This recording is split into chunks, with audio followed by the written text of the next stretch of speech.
안녕하세요. 저는 20대 후반이고 얼마 전까지 결혼을 준비했던 예비 신부입니다. 전 한참 청춘인 나이에 감당하기 힘든 고생을 좀 겪었어요. 아직 제 스스로 경고하기엔 마음이 많이 무른 상태였던지라 그래서 더 힘들게 다가온 경험이었지 않나 싶어요. 어쩌면 제 인생의 첫 번째 고비였다고 해도 과언이 아니었을 이야기에 대해서 사연으로 남겨보고자 이렇게 찾게 되었습니다. 많은 관심과 응원 부탁드립니다. 저는 지방이 고향인 사람입니다. 고등학교를 졸업하고 대학도 지방에서 다녔어요. 학교 친구들과 놀다 보면 한 번씩 서울 가서 놀자는 말이 꼭 나오곤 하는데요. 고등학교 때까지는 미성년자라서 부모님 허락이 떨어지지 않아 서울을 가본 적이 없었는데 대학을 다니면서부터는 비교도 안 되게 자유로워졌거든요. 그래서 대학 졸업을 앞둔 방학 때 친구들과 서울 여행을 계획했었어요. 저는 울산 옆 동네에 살고 있었는데 서울 떠나기 하루 전날 친구들과 울산에 모여서 울산 구경 좀 하다가 다음날 새벽에 KTX를 탈 생각이었습니다. 운전면허를 소지하고 있던 친구가 있어서 차도 렌트했어요. 그렇게 들뜬 마음으로 울산 나들이를 시작했던 저희는 불행하게도 사고를 당하고 말았습니다. 울산 길이 어려워서 이리저리 헤맸는데 울산 도로 한복판에서 사고가 나버린 겁니다. 저희가 사고를 낸 건 아니었고 어떤 차량으로 인해 다중 추돌 사고가 발생했어요. 그 과정에서 사고 현장 바로 뒤편에 있던 우리 차는 앞뒤로 찌부러지는 바람에 가장 큰 피해를 입게 된 거예요. 그 때문에 저는 살아생전 가장 큰 괴로움을 겪게 되었습니다. 뒷좌석에 타고 있던 친구들은 현장에서 즉사했고 운전석에 앉은 친구는 증상을 입어 의식이 없었으며 저만 겨우 의식이 있는 채였으나 저 또한 다리 한쪽을 잘라내야 할 만큼 큰 부상을 입었어요. 아직도 그날은 제게 잊히지 않는 하루입니다. 여전히 그날을 기억하는 게 괴롭지만 먼저 떠난 친구들을 위해서라도 잊고 싶진 않네요.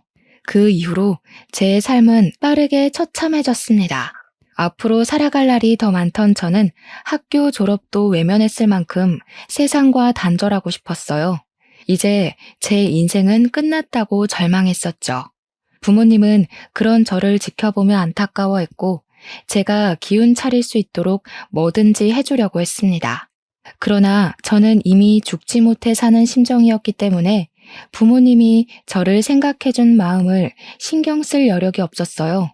오로지 저의 장애만, 저의 막막한 인생만 걱정하느라 앞이 캄캄하기만 했어요. 그럼에도 부모님은 제게 재활을 하길 매번 설득을 했는데요.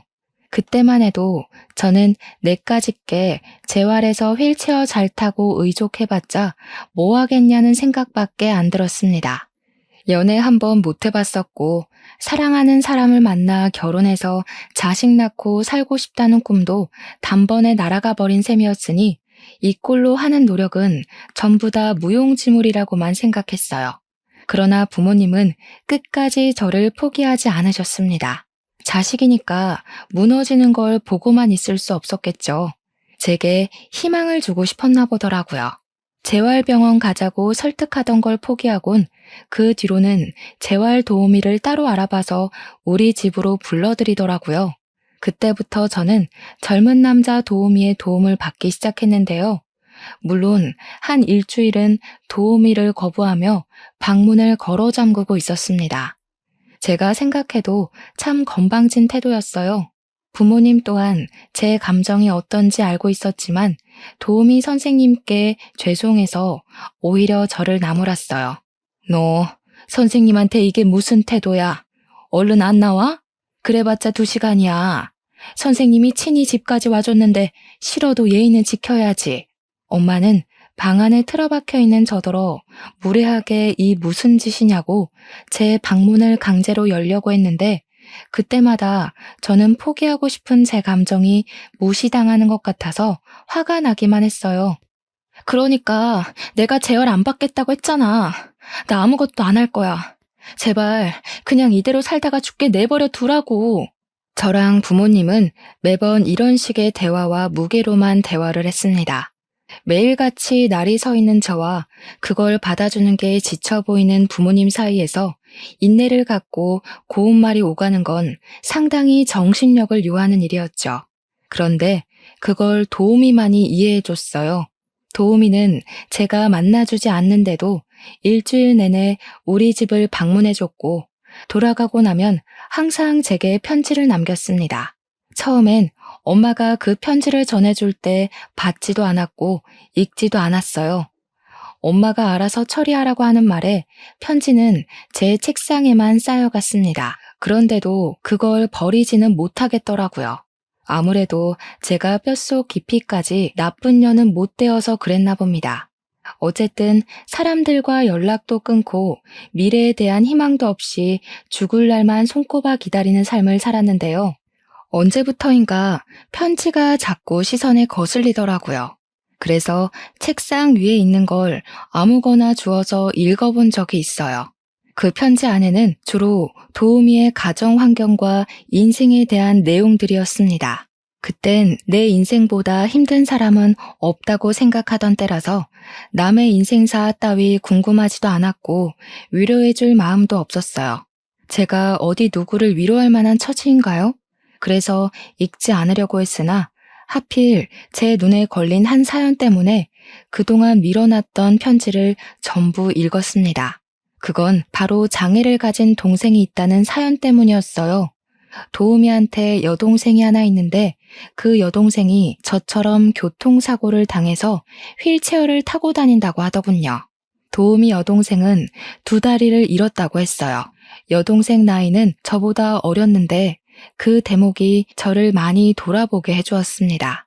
도우미 선생님은 동생 때문에 재활 도우미가 되었다고 했는데 그 사실이 제가 가지고 있던 경계심을 풀어주었고 도우미 선생님한테 동질감까지 느끼도록 했어요.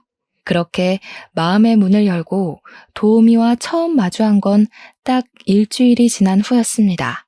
그때부터 저는 재활을 시작했고 도우미의 다정하고 자존감 높여주는 가르침 덕분에 세상을 바라보는 부정적인 관점이 차츰 변해갔어요.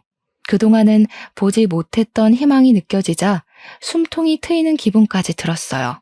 그렇다 보니 저도 모르게 도우미 선생님께 갈수록 더 의지를 하게 되었고 도우미 선생님께 고마운 걸 넘어서 사적으로 마음까지 흔들려 버렸습니다. 제가 도우미 선생님을 좋아하게 되었다는 걸 깨닫자마자 저는 제 마음이 선생님한테 피해가 될까봐 숨겼어요. 그런데 그게 오히려 어색해서 티가 났던 건지 그만 들켜버리고 말았습니다. 연애를 한 번도 못 해봤던 저는 도우미 선생님께 죄송하다는 말로 고백을 해버렸어요. 고백을 하는데 죄송하다니. 제가 생각해도 누추하고 찌질한 멘트였습니다. 많이 곤란하시죠? 그만두고 싶으시면 그러셔도 돼요. 지금까지도 선생님 덕분에 많이 밝아져서 혼자 병원 다닐 수 있을 것 같아요. 최대한 도우미 선생님 마음이 안 불편하길 바래서 태어난 척 애쓰며 인심을 베풀었던 건데 저는 그날 선생님으로부터 뜻밖의 말을 들었어요. 도우미 선생님 또한 제게 마음이 있다는 걸 표현해주는 거 아니겠습니까? 내가 눈치가 없었네요. 먼저 고백을 했어야 하는 건데. 세희 씨처럼 예쁘고 똑똑한 사람이 저 같은 걸 남자로 봐줄 리 없다고 생각해서 용기를 못 내고 있었어요. 이럴 줄 알았으면 차이더라도 용기 내볼 걸 그랬나 봐요. 저한테 세희 씨는 참 과분한 사람이에요. 세희 씨에 비하면 저 한참 부족한데 괜찮을까요? 도우미 선생님은 정말 장애에 대한 인식이 없는 사람이었어요. 그건 지내면서 알고 있었지만 고백을 돌려받는 그 순간 다시 한 번 더 느꼈습니다. 저와 도우미는 그렇게 말도 안 되는 전개로 사귀게 되었어요. 생각보다 서로 더 잘 맞고 많이 좋아해서 결혼까지 약속한 예비 부부가 되었죠. 저는 예비 신랑을 만나고부터 바깥에 나가는 게 덜 무서워졌어요. 차 소리만 들어도 흠칫 떨곤 했는데 이젠 차에 올라타는 것에도 공포가 많이 줄었습니다. 다 예비 신랑이 수고해준 덕분이었죠. 예비 신랑은 아픈 동생이 있는데도 집이 넉넉한 편이었어요. 부모님은 다 돌아가셨다고 했고 여동생이랑 둘이서만 살고 있다는 걸 편지로 본 적이 있었습니다. 이제 가족이 될 사이인데 문득 예비 신우를 만나고 싶더라고요. 그래서 예비 신랑한테 예비 신우 소개해 줄 수 있냐고 물었어요. 아, 여동생이 워낙 소극적이라 마음의 준비가 되면 소개해 줄게. 얘가 요즘 그림 그리는 데 빠져서 내가 아직 결혼하게 됐다고도 말 못했거든. 뭐? 그럼 아가씨는 아직 우리 결혼하는 것도 모른다는 소리야? 나는 우리 집에 벌써 다 말했는데. 그러다 상견례 때 덜컥 결혼한다고 알릴 생각은 아니지? 당연하지. 오늘 가서 말할 거야. 그리고 너랑 만날 날도 잡아볼게. 내 동생까지 신경 써주고 내가 진짜 여자 하나 잘 만났다. 역시 너는 나한테 과분해. 우리 동생 사진이라도 보여줄까? 아무래도 예비 신랑은 자기 동생이 아프니까 저한테 짐이 될까봐 조심하는 눈치였어요. 제가 먼저 예비 신우를 언급해주니 그 뒤부터는 여동생 사진을 보여주면서 여동생 자랑도 하고 어떤 사람인지도 먼저 얘기해주면서 떠들었습니다. 여동생을 생각하는 오빠 마음이 아주 끔찍해 보여서 형제가 있는 예비 신랑이 부럽기도 했어요. 그런 제 마음은 저 또한 예비 신우와 언니 동생으로 잘 지내고 싶은 마음이 들게 했습니다. 그런데 여동생은 몸이 많이 불편한지 거의 누워서 있는 사진밖에 없었어요. 게다가 표정이 밝은 사진도 별로 없었습니다. 그림 그리기 시작했다더니 그런 사진도 예비 신랑이 안 찍었는지 갤러리에 없었어요. 그것보다 저를 더 흥미롭게 했던 건 바로 여동생의 생김새였습니다.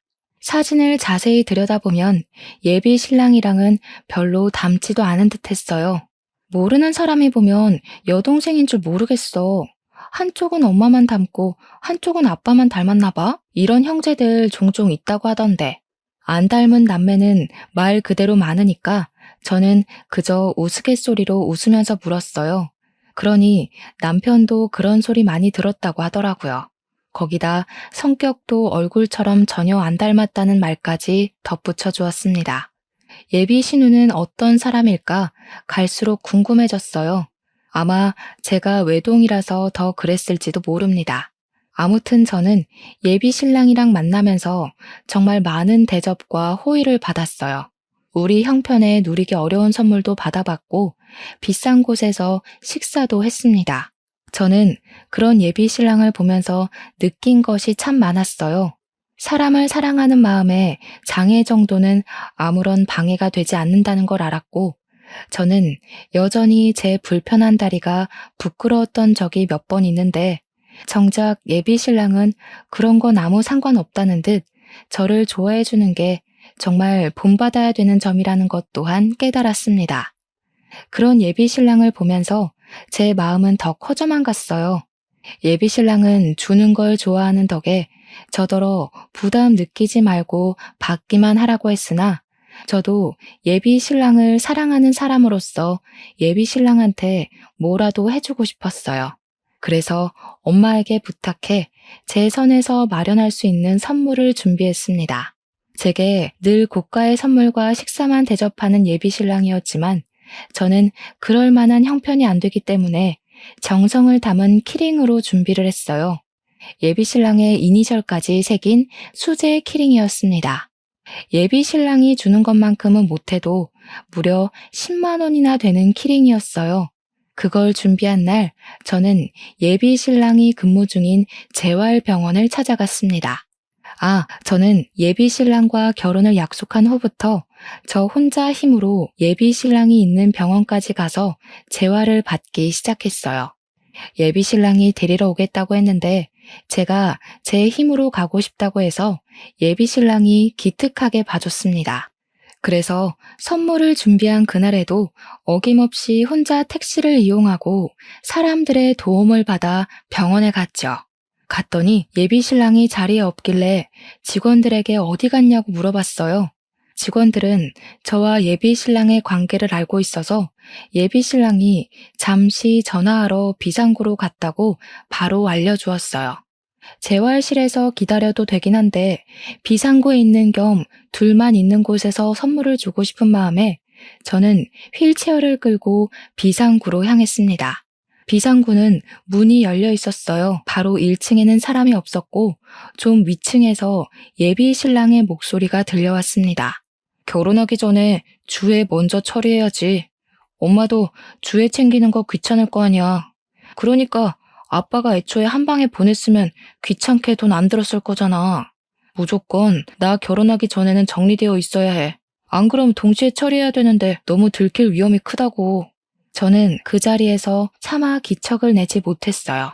감히 제가 끼어들면 안 될 것 같은 분위기의 대화라고 생각했거든요. 그리고 또 통화 내용에서 제가 알면 안 될 것 같은 부분도 있었어요. 예비 신랑이 언급했던 주애라는 이름은 남편이 여동생이라 칭했던 이름이란 건 알겠는데 예비 신랑이 엄마라고 말했던 건 이해가 안 되더라고요. 엄마라뇨. 예비 신랑에겐 엄마가 없는걸요. 게다가 결혼하기 전에 뭘 처리해야 한다는 건지 도통 알 수 없는 통화 내용뿐이었습니다. 결국 저는 예비 신랑을 기다리지 못하고 조용히 후진을 했어요. 그리고 재활실에서 얌전히 예비 신랑을 기다렸습니다. 예비 신랑을 기다리는 내내 비상구에서 엿들었던 통화 내용만 생각하고 있었어요. 나중에 예비 신랑과 만나서 반갑게 인사를 해도 제 머릿속에선 그 통화 내용이 떠나질 않았습니다. 그래도 저는 예비 신랑을 수상하게 보고 싶지 않았어요. 그날 유심히 살핀 예비 신랑의 태도는 언제나 그랬듯 제게 잘해줬고 평상시와 다를 바가 없었습니다. 그 때문에 제가 뭔가 오해한 것이라 생각하고 넘겼어요. 그렇게 저는 괜한 걱정을 했다는 생각에 살짝 올라왔던 불안감을 가라앉혔습니다. 예비 신랑이 퇴근한 후 같이 저녁밥 먹을 때 제가 준비했던 키링 선물을 줬어요. 그랬더니 예비 신랑이 너무 고맙다고 눈물까지 보여서 찝찝했던 제 마음은 아예 사라져버렸습니다. 그러나 그날 들었던 불안감은 결코 예사의 직감이 아니었다는 걸 깨달은 날이 있었어요. 그건 예비 신랑한테 받기만 하던 제가 예비 신랑의 마음으로부터 용기를 얻어 저 또한 표현하기 시작했을 때였습니다. 늘 예비 신랑이 저를 찾아왔었는데 그날도 제가 예비 신랑한테 연락 안 하고 근무 끝나는 시간에 맞춰 찾아갔었습니다. 예비 신랑이 나오는 걸 보고는 깜짝 놀래주려고 몰래 뒤따라갔는데 예비 신랑이 또 누군가랑 통화를 하고 있더라고요. 깜짝 놀라게 해주기 적절한 상황이라 생각했던 저는 개구진 마음으로 다가갔는데요. 그때였어요. 예비 신랑이 쓰레기통에 무언가를 버리는 걸 보고 저는 휠체어를 세웠습니다. 그건 바로 제가 예비 신랑한테 차키해 달라고 사줬던 키링이었어요. 당황스러웠습니다. 그래서 멀어지는 예비 신랑 뒷모습만 멍청하게 바라보다가 끝내 쫓아가지도 못하고 쓰레기통으로 향했어요. 쓰레기통을 뒤졌더니 역시나 제가 준 선물이 맞더라고요. 이니셜도 예비 신랑의 것이었고요. 그는 분명 제가 준 선물을 눈물까지 보이면서 고마워했던 사람입니다. 대체 왜 버린 건지 예비 신랑의 행동이 이해가 안 갔어요. 그렇게 혼란스럽던 순간 휴대폰으로 예비 신랑한테서 전화가 왔는데요. 받았더니 예비 신랑의 목소리는 역시나 상냥했습니다. 어디냐고 묻는 물음에 저는 병원 앞에 있다고 했고 예비 신랑은 제가 마중 왔다는 것이 기쁘다며 들뜬 마음을 표현해줬어요. 갔던 길을 되돌아온 예비 신랑은 저를 보고 엄청 환하게 웃으면서 손을 방방 흔들었습니다. 그 모습을 보는데 예비 신랑은 평소와 같은 모습일지라도 저는 좀 다르게 느껴졌어요. 예비 신랑의 저런 진심에 늘 감동을 받았었는데 그날따라 예비 신랑의 웃음이 좀 무섭게 다가오더라고요. 그렇다고 티를 내지는 않았습니다. 예비 신랑을 향해 무서운 기분이 들자 일단은 조심해야 될 것 같았거든요.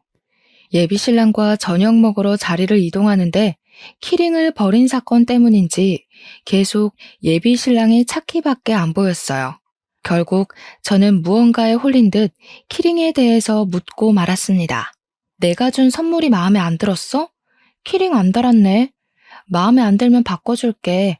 영수증 있어서 적은 금액으로 교환할 수 있어. 마음에 안 들기는 누가 준 건데 안 예쁠 리가 없지. 자기가 준 선물이라 아껴놓고 싶어서 집에 있어. 차키 같은 곳에 달면 빨리 상하잖아. 그래도 달라고 준 건데 집에만 놔두면 뭐해. 쓰레기통 신세나 되지. 원래 그런 건 사주면 해주는 신용이라도 보여야 되는 거야. 자기 서운했구나. 알았어. 내가 예쁜 상자에 꼭꼭 감춰놨으니까 오늘 집에 가서 바로 달고 사진 보내줄게. 화 풀어. 예비 신랑은 유려한 거짓말로 저를 달래주었습니다. 그리고 이후에도 예비 신랑은 키링을 달지 않았어요. 한날 다시 물어봤더니 잃어버렸다고, 정말 미안하다고 사죄를 하는 거 있죠. 너무 충격적이었어요. 제가 만약 키링을 버리는 장면을 목격하지 못했다면 예비 신랑의 새치혀에 멋모르고 넘어갔을 겁니다. 이게 거짓말이라는 걸 아니까 그동안 제가 놓쳤던 거짓말은 더 없는지 왠지 돌아보게 되었어요. 생각은 꼬리에 꼬리를 물어서 결국 예비 신랑이 내게 관심이 아니라 의도를 갖고 접근한 건 아닌가 하는 황당한 생각도 했습니다. 그만큼 예비 신랑의 뻔뻔한 거짓말을 직접 확인한 게 충격이었어요. 생각이 많아진 저는 다음 데이트 때에 어떠한 결심을 했어요. 예비 신랑이 어떤 사람인지 알아보고 싶었습니다. 그래서 예비 신랑이랑 밥을 먹기로 했을 때 예비 신랑이 식당 안에 자리가 있는지 보려고 혼자서만 차를 내린 적이 있었어요. 예비 신랑이 가는 동선을 눈으로 쫓다가 급하게 블랙박스 칩을 빼냈습니다. 어쩌자고 그랬는지 몰라요. 약간 충동적인 행동이었습니다. 어쨌든 그걸 주머니에 숨긴 뒤부터 저는 예비 신랑과의 데이트를 집중하지 못했어요. 예비 신랑은 제가 몸이 안 좋다고 생각을 해서 일찍 집에 보내줬습니다. 귀가할 때까지 내내 칩에 대한 생각만 하고 있던 제게는 오히려 다행이었어요. 저는 얼른 방에 들어가서 훔쳐온 칩을 휴대폰으로 재생시켰습니다. 그리고 그날 저는 예비 신랑에 대해 충격 사실을 알게 되었어요. 칩에는 다양한 통화 녹음과 대화가 담겨 있었는데 그 중에는 예비 시모로 보이는 존재가 등장했습니다. 일단은 여기부터 멘붕이었어요. 예비 신랑이 분명 시부모님 두 분 다 돌아가셨다고 했거든요. 그건 예비 신랑이 저랑 사귀기 전에 줬던 편지에도 적혀 있는 사실이에요. 이미 그것만으로도 혼란스러웠는데 흘러나오는 대화 내용은 더 황당했습니다. 너는 어쩌자고 주애를 여동생이라 했어? 들키면 어쩌려고? 아예 주애 얘기를 하지 말았어야지. 나도 만나게 해달라고 할 줄은 몰랐지. 어차피 안 보여주면 그만이야. 그래서 주애는 어떻게 손볼 건데? 자꾸 늦어지면 일 더 커져. 니코틴 주입하고 자살로 위장시키면 돼. 너나 그 아가씨한테 안 들키게 조심해. 엄마는 엄마대로 잘하고 있으니까. 감옥 간 건 네 아빠 하나로 족하다. 제발 신중하게 하자. 순간 저는 휴대폰을 떨구고 말았어요. 너무 놀랐으니까요. 대체 제가 뭘 들은 건가 싶어 어안이 벙벙했습니다. 블랙박스 내용은 참 길었는데 그걸로 예비 신랑이 어떤 사람인지 정체를 파악하기가 충분했어요. 게다가 없는 줄 알았던 예비 시모의 존재까지 둘이서 무엇을 하려고 하는 건지 그 내용을 다 알아버렸습니다. 일단 예비 시모로 보이는 아줌마는 예비 신랑의 엄마가 맞는 것 같았어요. 그런데 이것보다 더 놀라운 사실은 예비 신랑이 제게 여동생이라 말했던 그 여자의 존재였어요. 알고 보니 그 여자는 여동생이 아니라 예비 신랑과 사실혼 관계인 아내더라고요. 지난날 예비 신랑이 보여줬던 사진을 보면서 남매가 안 닮아도 너무 안 닮았다고 생각하긴 했거든요. 아무튼 칩에서는 보험금 얘기도 중간중간 계속 나왔는데 그것이 품고 있는 의문 또한 블랙박스 녹음 내용만으로 충분히 파악할 수 있었습니다. 예비 신랑은 혼인신고를 안 한 아내를 일부러 사고 내서 사망보험금을 타려고 한 것이었어요. 그런데 사고가 어중간하게 나는 바람에 실패를 한 듯 했고 그 아내는 반신불수가 되어 제가 사진으로 봤던 것처럼 거의 누워서 생활 중인 것 같았습니다. 이뿐만이 아니었어요. 예비 신랑이 말하는 사고 내용이 제게 가장 큰 충격을 안겨주었는데요. 알고 보니까 예비 시부가 예비 신랑의 철을 태우고 일부러 교통사고를 냈더라고요. 그 과정에서 본의 아니게 다중추돌이 발생해 사람들이 대거 다치고 죽었다는 걸 예비 신랑과 예비 시모가 아무렇지 않게 대화로 주고받고 있었습니다. 그 사건 때문에 예비 시부는 감옥에 간 걸로 보였어요. 여기서 제가 충격을 받을 수밖에 없었던 건 예비 시부 때문에 발생했다던 그 사건 때문이었습니다. 그 사고는 제 다리를 불구로 만들어버린 사고였어요. 제가 다리 한쪽을 잃고 사랑하는 제 친구들까지 잃게 된 공포의 그날 말이에요. 심지어 예비 신랑은 제가 무슨 사고 때문에 이런 장애를 얻게 되었는지 알고 있습니다. 저를 많이 위로해줬었고 죽은 제 친구들을 위해서 눈물도 흘려줬다고요. 그런데 그런 짓을 꾸민 사람이 예비 신랑이고 그의 가족이 한 짓이라니. 그 끔찍한 일이 예비 시댁 때문에 일어난 일이라는 걸 알아버린 저는 순식간에 두려움에 휩싸였어요. 그때부터 거의 반 미쳐서 울기 시작했고 무슨 정신으로 녹화 내용을 들었는지 모르겠습니다. 듣자 하니 예비 시모는 겨우 살아난 예비 신랑의 아내를 관리하느라 숨어 지내는 것 같았어요.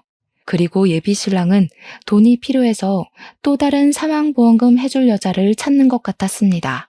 그게 바로 저였어요. 이제 제 차례였던 겁니다. 예비 신랑은 다리 불편한 제가 다른 일반인보다 자살로 위장시키기 쉬운 존재라고 생각하고 도우미를 자원했을 거예요. 뒤늦게 생각해보니 예비 신랑이 제게 끔찍하게 잘해주고 사랑해줬던 태도가 아주 잘 이해되었습니다. 저한테 의도를 갖고 있었기 때문에 잘해줬던 거였어요. 그리고 또 예비 신랑이 저보고 혼인신고는 1년 뒤에 하자고 했었거든요. 그게 마치 나를 위한 것처럼 자기를 1년간 지켜보고 내 남편이 될 자격이 충분하다고 보이면 그때 혼인신고를 허락해달라고 하길래 정말 그런 마음인 줄로만 알았습니다. 그런데 그게 아니라 이혼 이력 안 남기고 사망보험금 타려는 수작이었던 거예요. 생각한 것 이상으로 너무 기가 막혔고 화가 났고 그런 놈이 좋다고 해벌쭉했던 제 스스로가 수치스러웠습니다. 절대 용서하지 않겠다고 마음을 먹었어요. 여기서 제가 과거처럼 무너지고 좌절만 한다면 예비 시댁에 잡혀있을 예비 신랑의 아내가 위험한 상태였어요. 제 친구들을 죽이고 제 인생을 2번이나 짓밟은 그들로부터 잡혀있는 아가씨를 꼭 구해주고 싶었습니다. 그래서 당시에 못 갚아줬던 저의 분노까지 톡톡히 보여주고 싶었어요. 저는 예비 신랑의 아내를 직접 만날 기회를 찾기 위해서 또 한 번 연기를 해야 했습니다.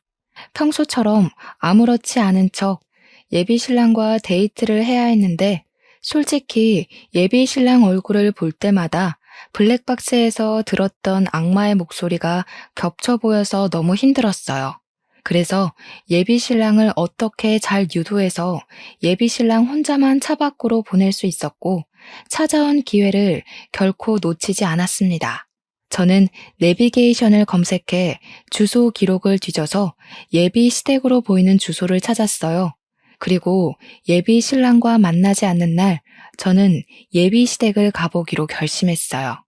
그간 연습만 했지 실전으로 의족을 착용해 본 적 없던 제가 그걸 하고서 택시를 탔습니다.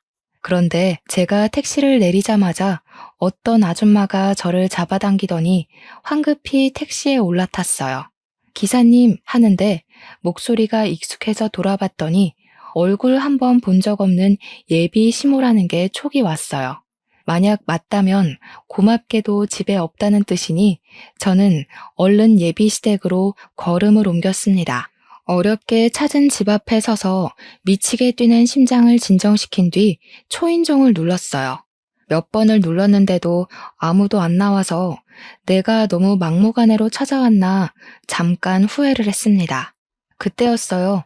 뒤늦게 열린 문 안으로 젊은 여자가 휠체어를 타고서 저를 어리둥절하게 보고 있었어요. 저는 느낌으로 그 사람이 예비 신랑의 아내라고 생각했습니다. 사진으로 봤던 이목구비가 보이는 것 같기도 했어요. 조심스레 물어봤더니 아니나 다를까 제 촉이 딱 들어맞더라고요. 무슨 일인지 모르겠지만 빨리 말씀하셔야 되세요. 여기 현관문 감시 센서가 있어서 이미 그 아줌마한테 알림 갔을 거예요. 제가 외출한 줄 알고 다시 돌아올지도 몰라요. 예비 신랑의 아내가 섬뜩한 소리를 하길래 저까지 마음이 조급해졌습니다. 그래서 저는 인사도 생략하고서 제가 알고 있는 예비 신랑의 실체를 줄줄 읊었어요. 그리곤 단도직입적으로 예비 신랑이 뭐 하는 놈인지 물어봤죠. 그러자 예비 신랑의 아내가 말해주길 블랙박스 칩 얘기는 전부 사실이 맞다고 합니다. 예비 신랑이 저를 사망보험금 타려고 이용하려는 것도 맞다고 했어요. 그러면서 하는 말이 자기도 그렇게 이용되다가 사고를 당했다는데 죽지 않고 살아나는 바람에 이렇게 잡혀버렸다고 말해주었습니다. 어쩌다가 그놈이랑 인연이 된 건진 모르겠지만 절대 결혼하시면 안 돼요. 저는 고아라서 제가 이렇게 됐다고 슬퍼해줄 가족이 없지만 그쪽은 가족이 있을 거 아니에요. 그놈이랑 이대로 가봤자 그쪽 목숨 잃는 길밖에 없어요. 그럼 남은 가족들이 얼마나 고통스럽겠어요. 예비 신랑의 아내는 말 그대로 고아라서 누가 찾아와 주지도 않는다고 했어요. 그래서 굳이 도망칠 이유가 없다네요. 이미 불구가 된 몸이고 이 상태로는 도망을 쳐도 잡혀서 두들겨 맞는 확률이 더 높다고 포기한 상태랍니다. 그러면서 저를 예비 신랑으로부터 도망치게 하려고 해주는 말이 더 있었는데요. 예비 시댁에 이 말도 안 되는 횡포가 한두 번이 아니라는 겁니다. 예비 신랑의 아내가 첫 번째가 아니래요. 그녀도 이 집에 잡혀 들어와 알게 된 사실인데 예비 시댁은 상습적으로 사망보험금을 노리면서 살아온 파렴치한 놈들이라고 하더라고요. 얼마나 많은 여자들이 있었는지는 잘 모르겠어요. 근데 확실한 건 그 전에 여자들이 있긴 있었고 그 여자들 전부 이 집 사람들 때문에 죽었다는 거예요. 전부 자살로 위장을 한 것 같더라고요. 못된 사람들이 운도 참 좋지. 거만이랑 보험회사를 무사히 통과해야 했나 보더라고요. 그러니까 예비시댁에 자산이 많은 이유는 대대로 물려받은 유산도 아니었고 자수성가도 아니었어요. 무고한 사람들의 목숨을 이용해 고액의 사망보험금을 받아왔기 때문이었죠. 소름이 끼쳐서 그렇잖아도 버티고 서 있던 게 힘들던 저는 중심 잡기가 더 어려워졌습니다. 그동안 제가 누군가의 목숨값을 받고 좋아했다는 것이 무척이나 괴롭고 끔찍했어요. 그래서 더 그들을 용서할 수가 없었습니다. 제가 다리를 잃었던 그날의 사고에서 제 친구들뿐만 아니라 몇몇의 희생자가 더 속출했었어요. 그렇다면 도대체 예비시댁에서 사람을 몇 명이나 죽인 셈인 겁니까? 이 괴물 같은 사람들을 전부 깜빵에 쳐놓고 싶었던 저는 예비 신랑의 아내한테 같이 신고하자 도움을 청했어요. 그러자 그녀는 잠깐 침묵을 유지하는 것 같더니 고개를 절레절레 젓더라고요. 저는 이미 틀린 몸이에요. 그냥 이렇게 살다가 죽는 게 편해요.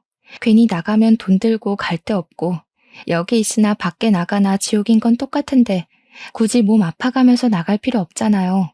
그 사람들이 어떤 놈인지 제일 잘 알면서 어떻게 그런 소리를 해요. 주혜 씨라고 했죠.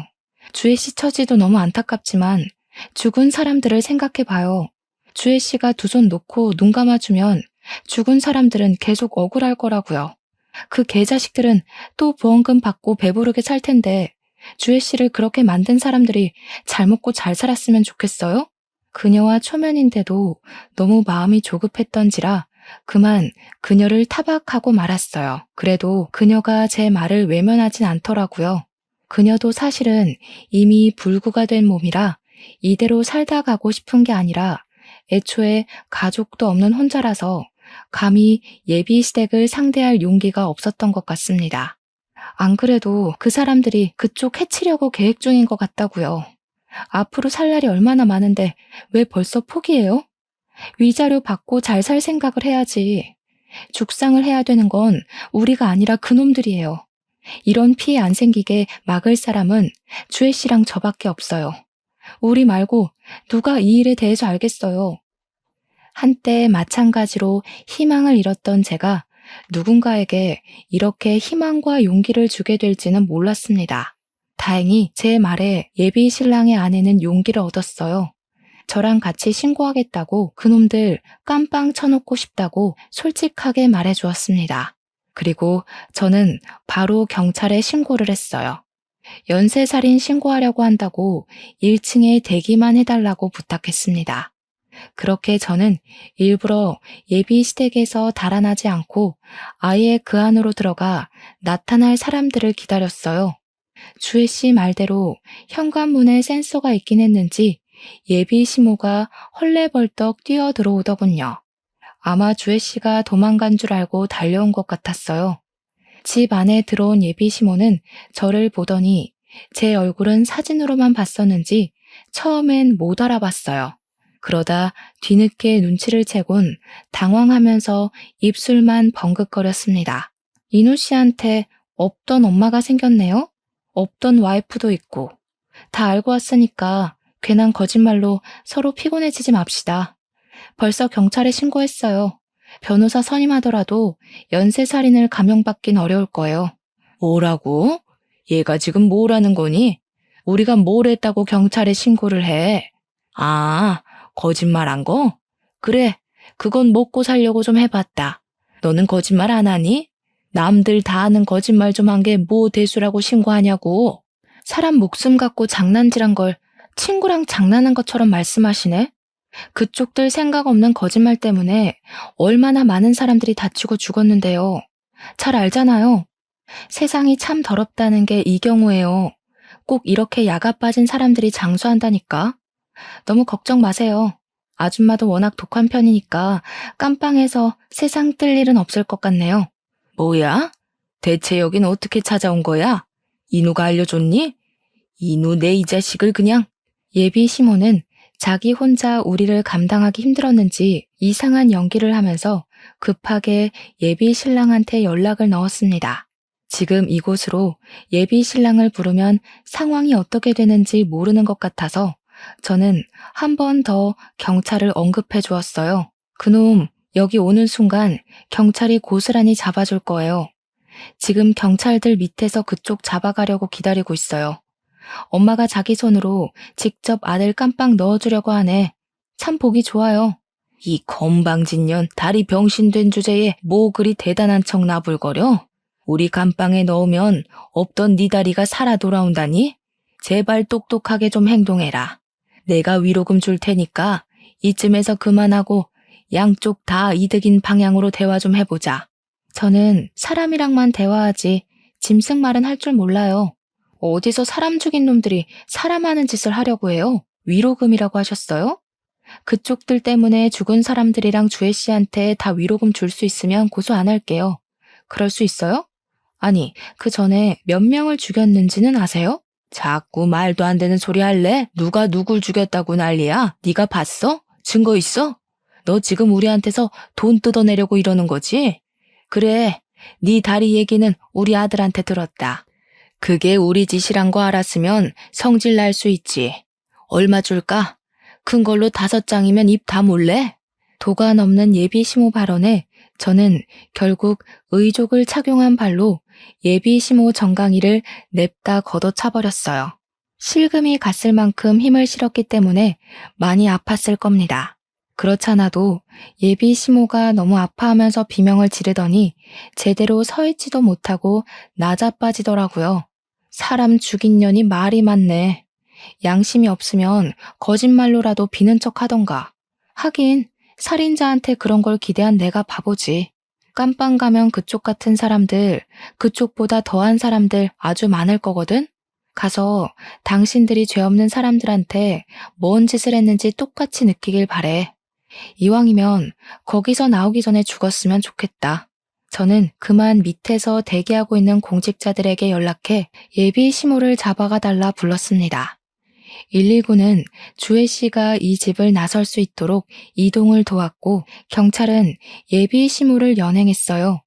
뒤따라 내려갔더니 1층에서 예비 신랑이 잡혀 있는 걸 발견했습니다. 예비 시모는 자기 아들 때문에 망했다고 생각을 하는 건지 예비 신랑을 향해서 원망을 퍼붓고 있었어요. 내가 뭐라 그랬냐? 말 조심하라고 했지. 도대체 무슨 실수를 했길래 이 사단을 만들어? 감방 갈 거면 너나 잡혀갈 것이지. 어떻게 이 엄마 감방 가게 만드냐고? 내가 뭐 알고 그랬어? 나도 당한 거야. 이제 어떡할 거야, 우리? 둘 다 들어가 버리면 돈 못 벌잖아.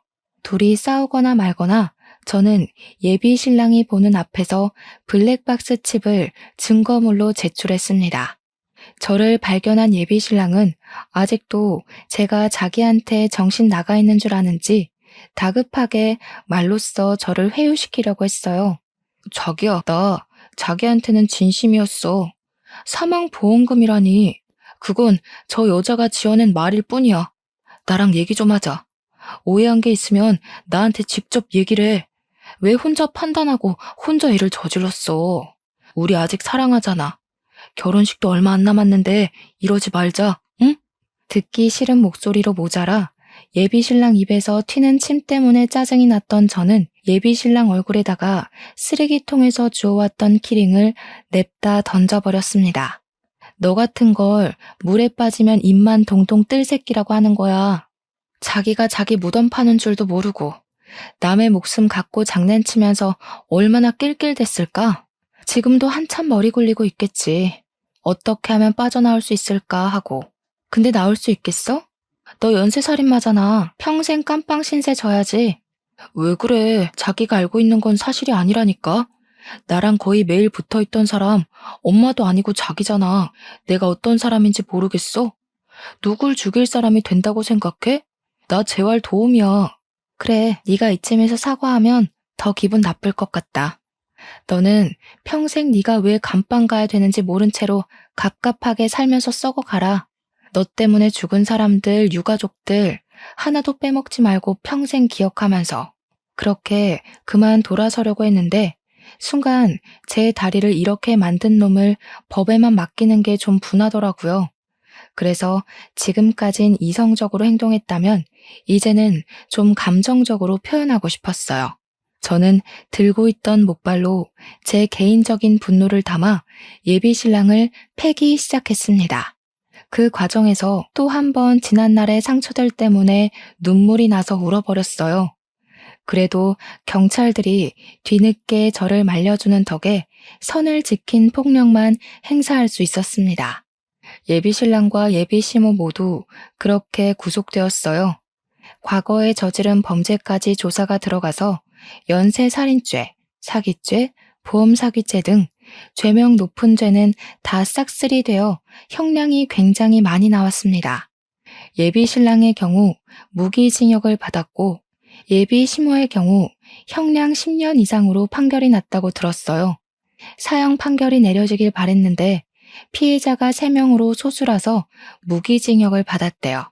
만약 주혜 씨랑 제가 예비 신랑 손에 당한 뒤에 그들이 구속되었다면 예비 신랑이 사형을 받았을 거랍니다. 어쨌든 지금 돌아봐도 참 무시무시한 경험이었어요. 어쩌면 저는 사고가 났던 그 순간부터 예비 신랑 집안과 연인이 생겨버린 것일 수도 있겠네요. 정말 끔찍합니다. 그래도 그들 덕분에 마냥 나약하기만 했던 제 자아는 좀 단단해졌어요. 제 꿈이었던 결혼은 더 이상 제게 꿈이 아니게 되었고 결혼 못한다고 인생이 망했다고도 생각하지 않습니다. 앞으로 저를 위해 하고 싶은 것이 무엇인지 진중하게 고민해 보려고요. 참, 그리고 주에도 제 추천을 통해서 병원에 입원을 했어요. 제대로 치료받기 시작했는데 같은 재활병원을 등록하면서 저랑 친구로 잘 지내고 있습니다. 예비 신랑이 주애가 저보다 어리다고 얘기를 했었는데 알고 보니 저랑 동갑이더라고요. 그 썩을 놈의 여파를 잠깐 또 경험을 한 것이 얼마나 찜찜하던지. 어쨌든 저는 친한 친구를 사고로 잃는 바람에 친구가 없었고 다리를 잃어서 새 친구를 사귈 기회도 없었는데 주애랑 이렇게 친구가 되어서 이것 또한 좋은 인연이라고 보고 있어요. 서로 같은 아픔을 갖고 있으니 더 좋은 친구로 지낼 수 있지 않을까 싶습니다. 부모님도 주애 사정을 알고는 저보다 더 주애를 챙겨주고 있어요. 먹고 싶은 거 사주고 예쁜 액세서리나 옷도 제 것을 선물해 줄 때 주애도 꼭 같이 챙겨줬죠. 당연히 생일 선물뿐만 아니라 명절까지도 주애를 우리 식구처럼 대우해 줬습니다. 한때 다리 불편한 것 때문에 부모님께 불효막심한 태도를 많이 보였는데 저랑 주애 챙겨주시는 두 분을 보니 과거의 제 행동이 정말 어리석었다는 걸 느끼고 있어요. 앞으로는 부모님 속 안 썩이고 효도하면서 살 겁니다. 저는 제 사연이 참 섬뜩하다고 생각하는데 다들 어떻게 들으셨는지 모르겠어요. 부디 여러분들의 인생에는 좋은 사람들만 가득했으면 좋겠습니다. 이만 인사드릴게요. 제 사연 들어주셔서 감사합니다.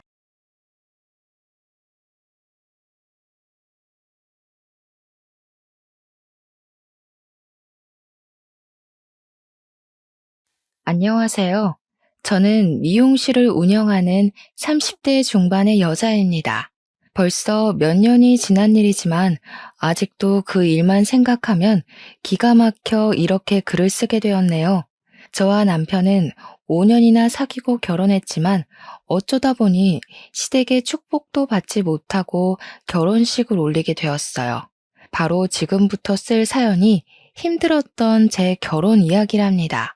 회계사로 일하는 남편은 어머님의 두 번째 자랑이었어요. 어머님의 첫 번째 자랑은 남편의 형이었죠. 대학에서 연구원으로 일하시면서 교수 임용을 앞두고 있었거든요. 두 아들이 좋은 대학을 나오고 남들이 부러워하는 직장에 다니는 것이 어머님의 자랑거리와 자부심이었어요. 그에 비해 저는 고졸 출신의 미용사였죠. 고졸이라는 제 학력은 어머님의 높은 기준에 못 미쳤어요. 그래서 저희 결혼 이야기만 나오면 반대하기 일쑤였습니다. 저는 예비 신랑과 결혼하기 위해서 어머님 비위를 참 잘 맞추었습니다. 쉽게 저희의 결혼을 허락하지 않은 어머님이 섭섭하기도 했지만 사랑하는 사람을 낳아주신 분이니 최선을 다했어요. 어머님에게는 특유의 말버릇이 계셨는데요. 두 아들을 잘 키웠다는 공치사였죠. 내 나이 30도 안 돼서 남편 죽고 혼자 두 아들 공부시켜 서울에 있는 대학에 떡하니 입학시켰다. 그뿐인 줄 아니? 작은 아들은 회계사 만들었지 큰 아들은 곧 교수 될 거지. 아유, 그 모진 세월을 다 말해 뭐하니? 어머님, 정말 대단하세요. 정말 고생하셨겠어요. 어머님이 그런 이야기를 늘어놓으면 저는 손바닥을 마주치면서 맞장구를 쳐드렸죠. 고등학교 졸업하고 바로 미용실에서 일하다 보니 늘어나는 것은 미용 기술뿐만이 아니었습니다. 어떻게 하면 상대방 기분을 잘 맞출지 눈치도 같이 늘게 되었어요. 눈치 빠른 저는 어머님이 탐탁지 않게 생각하는 걸 알았기에 더욱 노력했습니다. 며느리 또한 아들의 능력에 맞는 고학력자를 원하셨거든요. 그런 어머님의 높은 기준을 알기에 예비 신랑의 형도 30대 중반이 넘었지만 여자를 만나지 않은 수총각이었어요.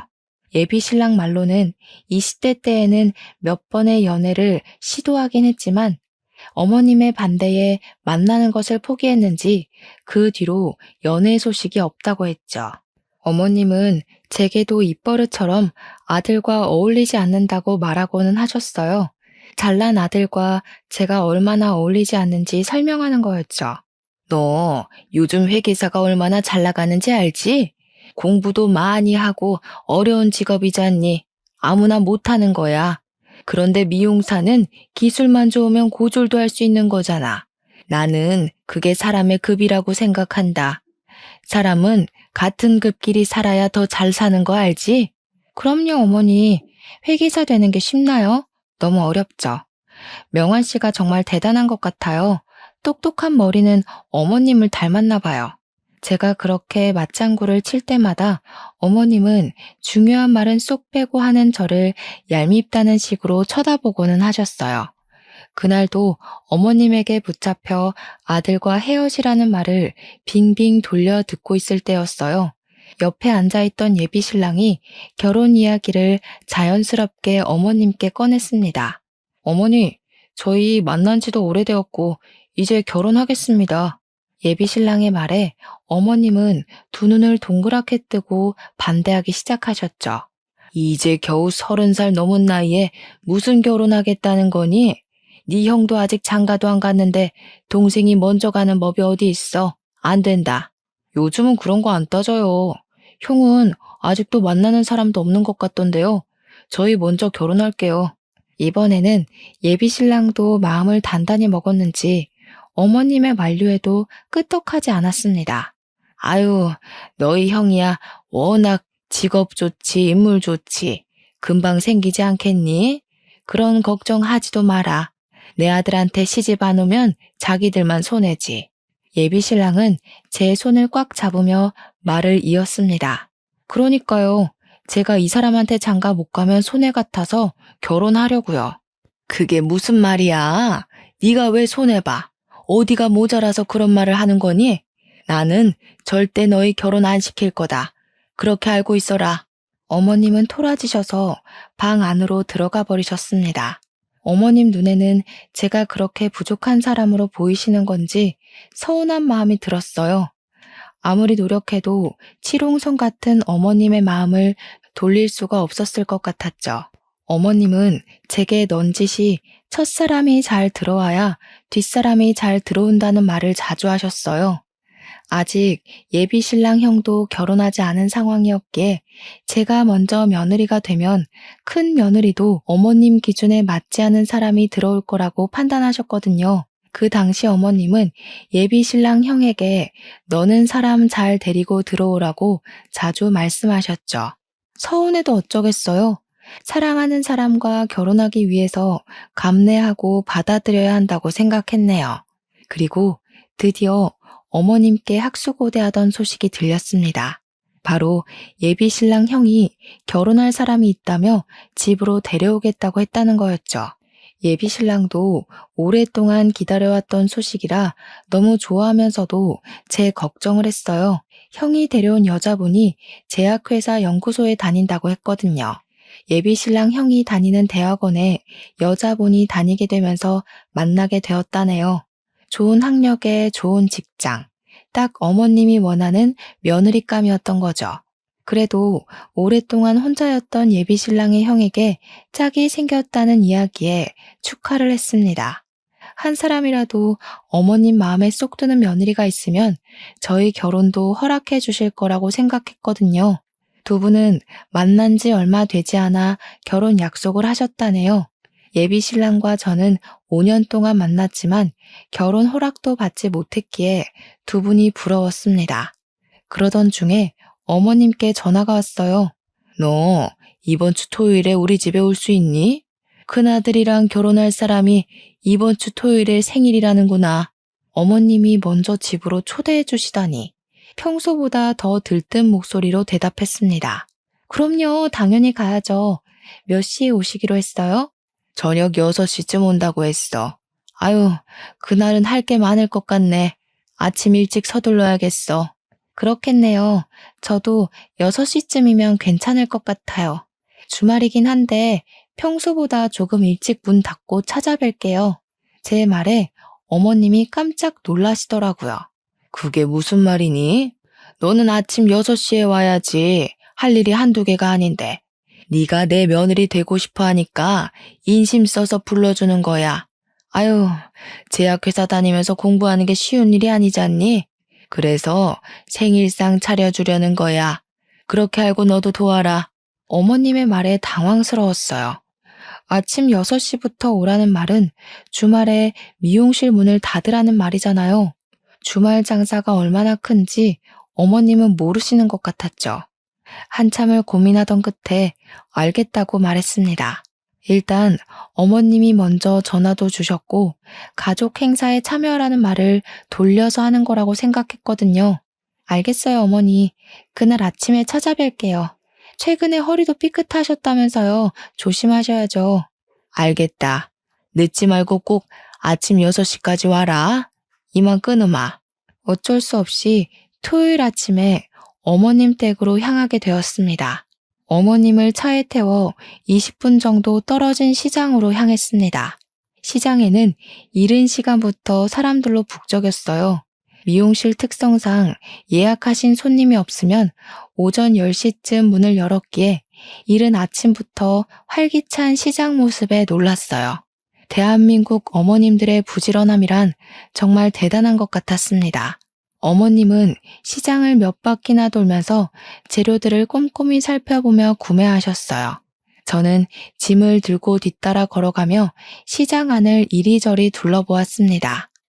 정육점의 채소 가게를 돌아 조금 멀리 떨어진 수산시장까지 들려 장을 보셨거든요. 짐에 든 양손에는 이미 봉지들이 가득했기에 무슨 음식을 하실지 궁금해졌죠. 수산시장에서 꽃게를 살펴보고 계신 어머님께 넌지시 질문을 던졌습니다. 어머님, 오늘 무슨 음식 하실 거예요? 이미 갈비랑 잡채 재료는 사신 것 같은데 장 볼 게 더 남았어요? 어머님은 저를 쳐다보며 입을 삐죽이셨죠. 그거 가지고 누구 입에 붙이니? 평소 먹던 거에 몇 가지 더 올려야 표가 나지. 왜? 벌써 힘드니? 저는 고개를 좌우로 저으면서 미소를 지었습니다. 아니요? 힘들다뇨. 괜찮아요. 아유, 형님 되실 분이 좋아하실 것 같아요. 어머님이 정성껏 준비해 주시잖아요. 그럼 좋지. 제약회사 연구소에 다닌다고 하더라. 이런 좋은 인연 만나려고 그동안 우리 큰애가 여자를 안 만난 거지. 이제야 내가 옆집 옆편 애들 볼 면목이 선다니까.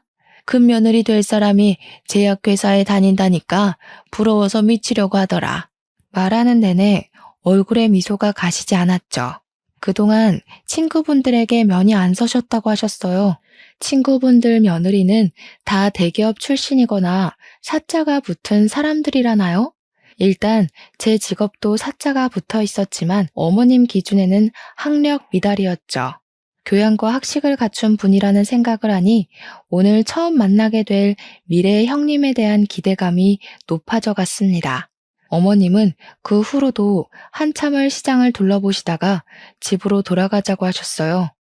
어머님 댁으로 돌아와 장바구니를 식탁에 올려놓고 시계를 보니 벌써 10시가 다 되어가고 있었죠. 6시에 출발해 10시에 돌아오다니 발도 아프고 팔도 빠질 것 같았습니다.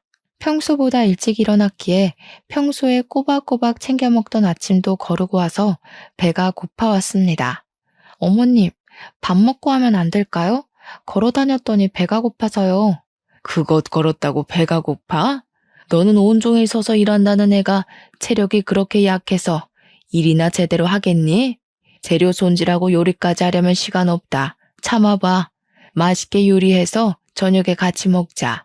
저는 순간 두 입을 크게 벌리고 말았습니다. 어머님 말은 점심도 거르겠다는 말이었으니까요. 속상했지만 입가에 어색한 미소를 띠며 재료 손질을 시작했습니다.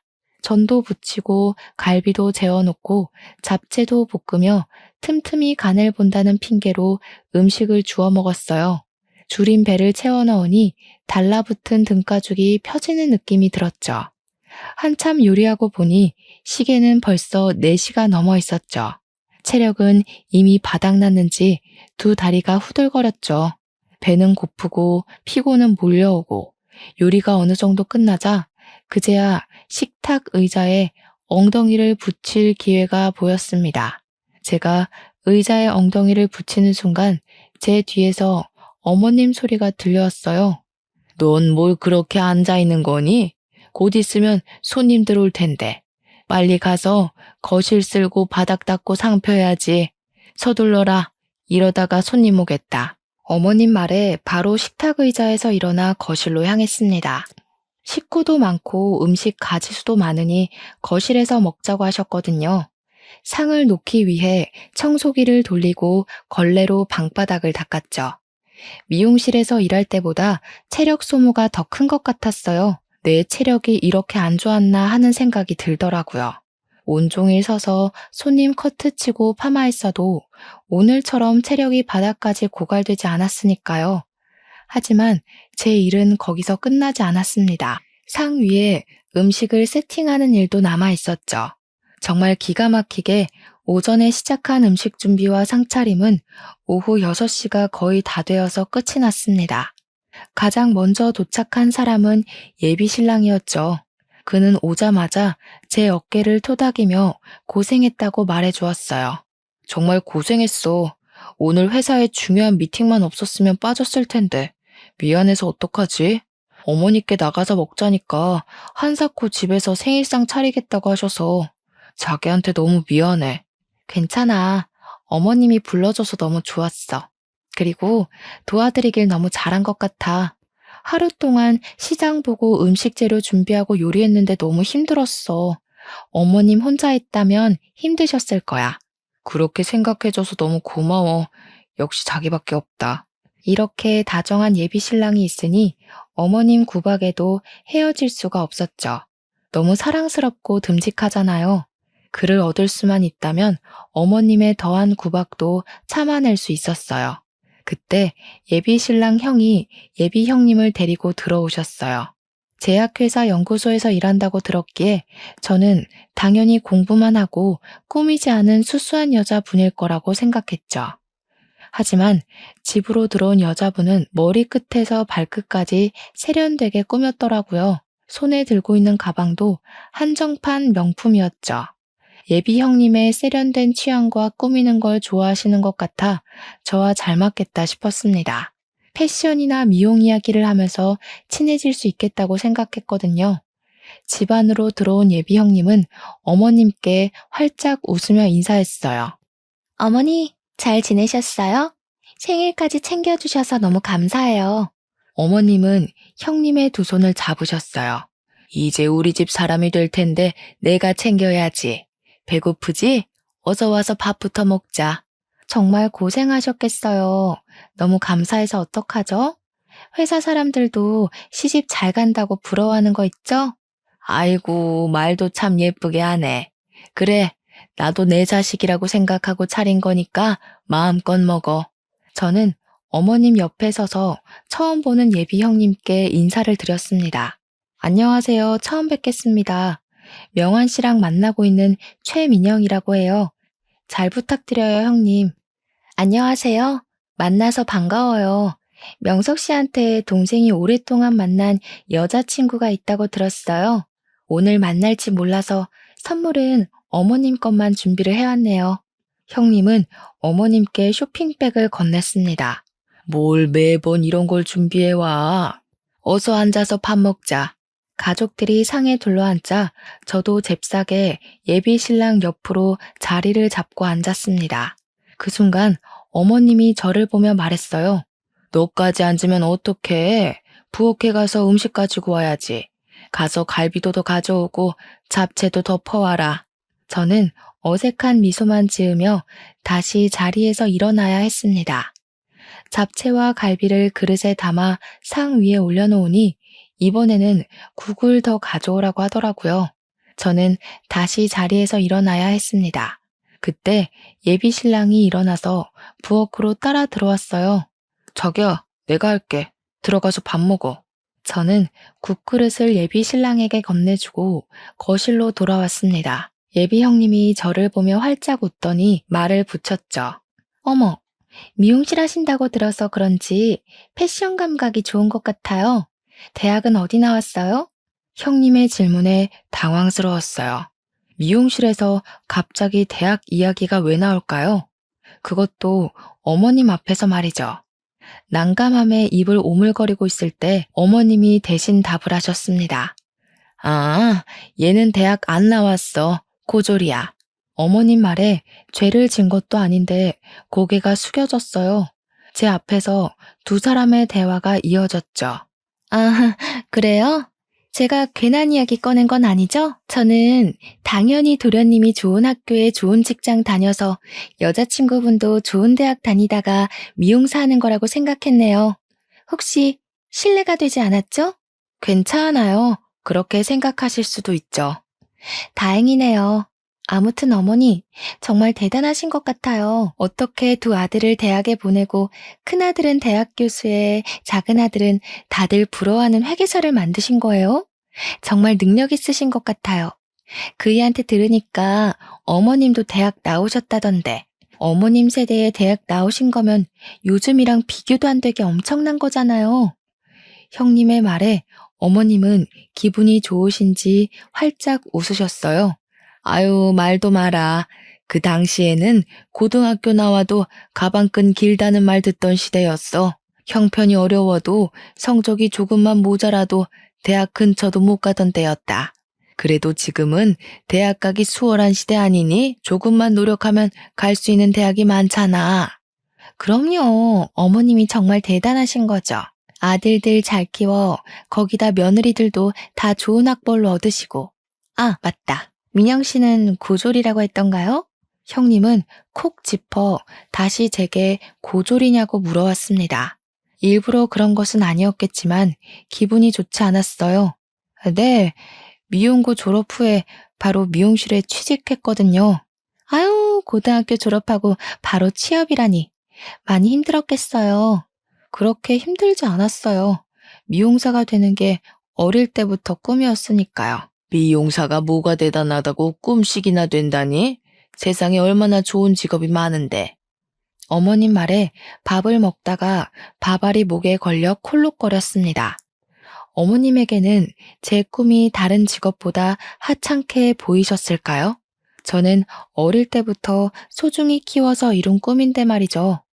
예비 신랑은 제 손을 잡고 자리에서 일으켜 세웠어요. 어머니, 제발 그런 말 좀 그만하세요.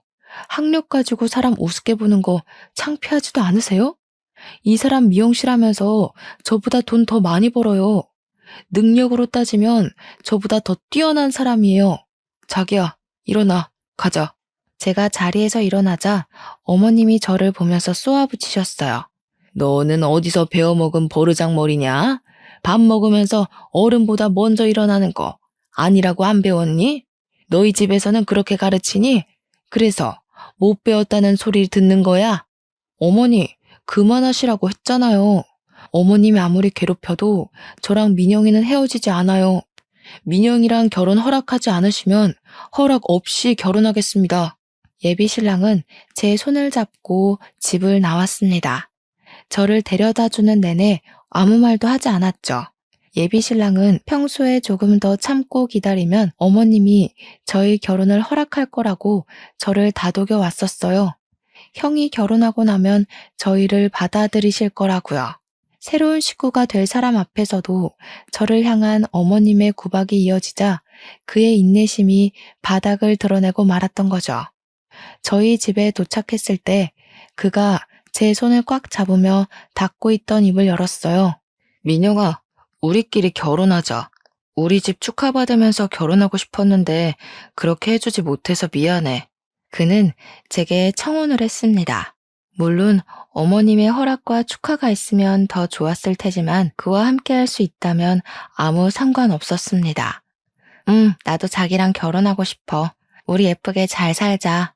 그는 저를 꼭 껴안고 한참을 등을 토닥였습니다. 그동안 서러웠던 마음이 한순간에 녹아내렸어요. 며칠 후에 예비 신랑은 꽃바구니와 선물 상자를 준비해서 저희 부모님 댁으로 찾아갔어요. 그는 어머님 허락은 받지 못했지만 저희 부모님 허락은 꼭 받아야 한다고 했죠. 저희 부모님도 오랫동안 예비 신랑을 지켜보았고 저희가 함께하길 바랬기에 흔쾌히 결혼을 허락하셨어요. 결혼 허락해 주셔서 정말 감사합니다. 민영이를 행복하게 해주겠습니다. 자네 믿고 내 딸 맡기는 거니까 잘 부탁하네. 오래 기다린 만큼 행복하게 해줘. 예비 신랑은 저희 부모님과 밤늦게까지 이야기를 하고 집을 나오며 제 손을 꽉 잡았어요. 자기 부모님까지 우리 결혼 반대하면 어쩌나 걱정했어. 그래도 한쪽 집이라도 축복해줘야 자기한테 내가 덜 미안하잖아. 나한테 미안할 게 뭐 있어. 우리 부모님은 자기가 나 빨리 안 데려가냐고 항상 물어보셨어. 자기를 얼마나 예뻐하는데. 부모님의 허락이 떨어지자 저희는 바로 결혼 준비를 하기 시작했죠. 친구들이 결혼 준비로 힘들다고 할 때 즐겁지 왜 힘드냐고 핀잔을 주었는데 막상 제가 하려니 정말 만만치 않은 일이었어요. 신혼집부터 예식장 혼수까지 할 것은 많지만 제 몸은 하나잖아요. 예식장도 여러 군데 다니면서 예식비를 비교하고 드레스 고르는 것도 다 품이 들어갔죠. 미용실이 한산할 때 잠깐 시간 내서 예약하고 준비를 하다 보니 더욱 쉽지 않았어요. 결혼 준비로 바쁜 시간을 보내고 있을 때 오랜만에 친구가 찾아오게 되었어요. 같은 중고등학교를 나온 친구였기에 서로 집 이야기도 속에 담아두었던 이야기도 편하게 하는 친구였죠. 친구는 결혼 축하한다고 선물을 들고 왔더라고요. 드디어 결혼하는구나. 축하한다. 명환 씨한테도 축하한다고 전해줘. 친구는 입가에 미소를 띄었지만 얼굴은 그늘이 져 있었죠. 무슨 일 있어? 얼굴이 안 좋아 보이네. 너희 오빠도 결혼한다고 하지 않았어? 결혼할 때 부르라니까. 친구는 길게 숨을 내쉬었습니다. 이제 내 얼굴만 봐도 알아? 우리 오빠 파혼했어. 예식장도 다 예약하고 집도 새로 알아보고 결혼식 코앞에 두고 갑자기 헤어졌다고 하는 거야. 그 여자분이랑 동거한다고 하지 않았어? 그러니까. 잠깐 산 것도 아니고 2년 정도 살았거든. 그 여자랑 오빠랑 만났던 게 돈 보고 작정하고 만난 거더라고. 알고 보니까 그동안 오빠가 그 여자랑 살면서 생활비부터 그 여자 쓰는 돈까지 다 오빠 돈으로 쓴 거 있지? 친구 이야기를 듣고 깜짝 놀랐어요. 친구 오빠 약혼녀는 말로만 듣던 꽃뱀이었다네요. 친구가 들려준 이야기는 거기서 끝이 아니었어요. 정말? 그럼 두 분은 헤어진 거야? 오빠는 처음에 헤어지자는 말을 못 믿었는지 계속 그 여자를 찾아다녔나 봐. 그런데 그 여자가 오빠를 스토커로 신고까지 한 거 있지? 지금 우리 오빠는 말 그대로 멘붕 상태야. 알고 보니까 예식장 비용부터 결혼 비용 전부 오빠 돈으로 냈었대. 지금 어디 있는지 알기만 하면 내가 잡아다가 머리 끄덩이를 뜯어줄 텐데. 그런 여자라면 결혼 안 한 게 천운 아니야? 처음부터 안 만났다면 더 좋았겠지만 조상신이 도운 거네. 그렇긴 해. 알고 보니까 오빠가 처음이 아니었던 거 있지? 그 여자랑 헤어지고 어떤 남자가 집까지 찾아와서 그 여자 어디 갔냐고 찾았거든. 그 여자 다른 남자 사이에서 아이까지 있던 거 있지? 거기다 오빠랑 결혼 준비하면서 다른 남자 만나서 헤어진 거래. 정말 제정신 아니라니까. 친구 말에 경악을 금치 못했죠. 친구 말에 경악을 금치 못했죠. 이미 다른 사람 사이에 아이까지 있으면서 친구 오빠한테 접근한 거였대요. 거기다 친구 오빠와 결혼 준비를 하면서 다른 남자가 생기자 바로 헤어져 버렸다는 거였죠. 친구는 한참을 하소연을 늘어놓고 좋은 일 앞두고 나쁜 말 듣게 해서 미안하다고 했죠. 저도 친구 오빠를 몇 번 봤기에 착한 사람이라는 걸 잘 알고 있었죠. 왜 성실하고 좋은 사람들에게 그런 불행한 일이 생기는 건지 안타까울 뿐이었어요. 저의 결혼식은 일주일 앞으로 다가왔지만 예비 신랑은 아직도 어머님과 화해를 하지 못한 상태였어요. 몇 번이나 어머님께 연락해보라고 넌지시 말했지만 하지 않았죠. 아무리 예비 신랑이 어머님과 연락을 하지 않는다고 해도 저까지 연락하지 않는 건 옳지 않은 행동 같았어요. 그래서 그동안 저는 꾸준히 어머님께 전화했었지만 받지 않으셨죠. 오늘도 아무 기대 없이 전화를 걸었어요. 어머님, 저 민영이에요. 잘 지내셨죠? 저 명환 씨랑 결혼해요. 허락도 없이 결혼하게 돼서 너무 죄송해요. 너 귀엽고 내 아들이랑 결혼하는구나. 명환이는 전화도 없더니 괘씸한 것들. 어머니는 아직도 화가 나 계셨어요. 저 혼자라도 찾아뵈야 했는데 못 가서 죄송해요. 어머님이 저희 결혼식에 오셔서 축하해 주셨으면 좋겠어요. 어머님은 아무 말이 없으셨어요. 수화기 너머로 들리는 건 어머님의 가는 숨소리뿐이었죠. 어머님, 꼭 오셨으면 좋겠어요.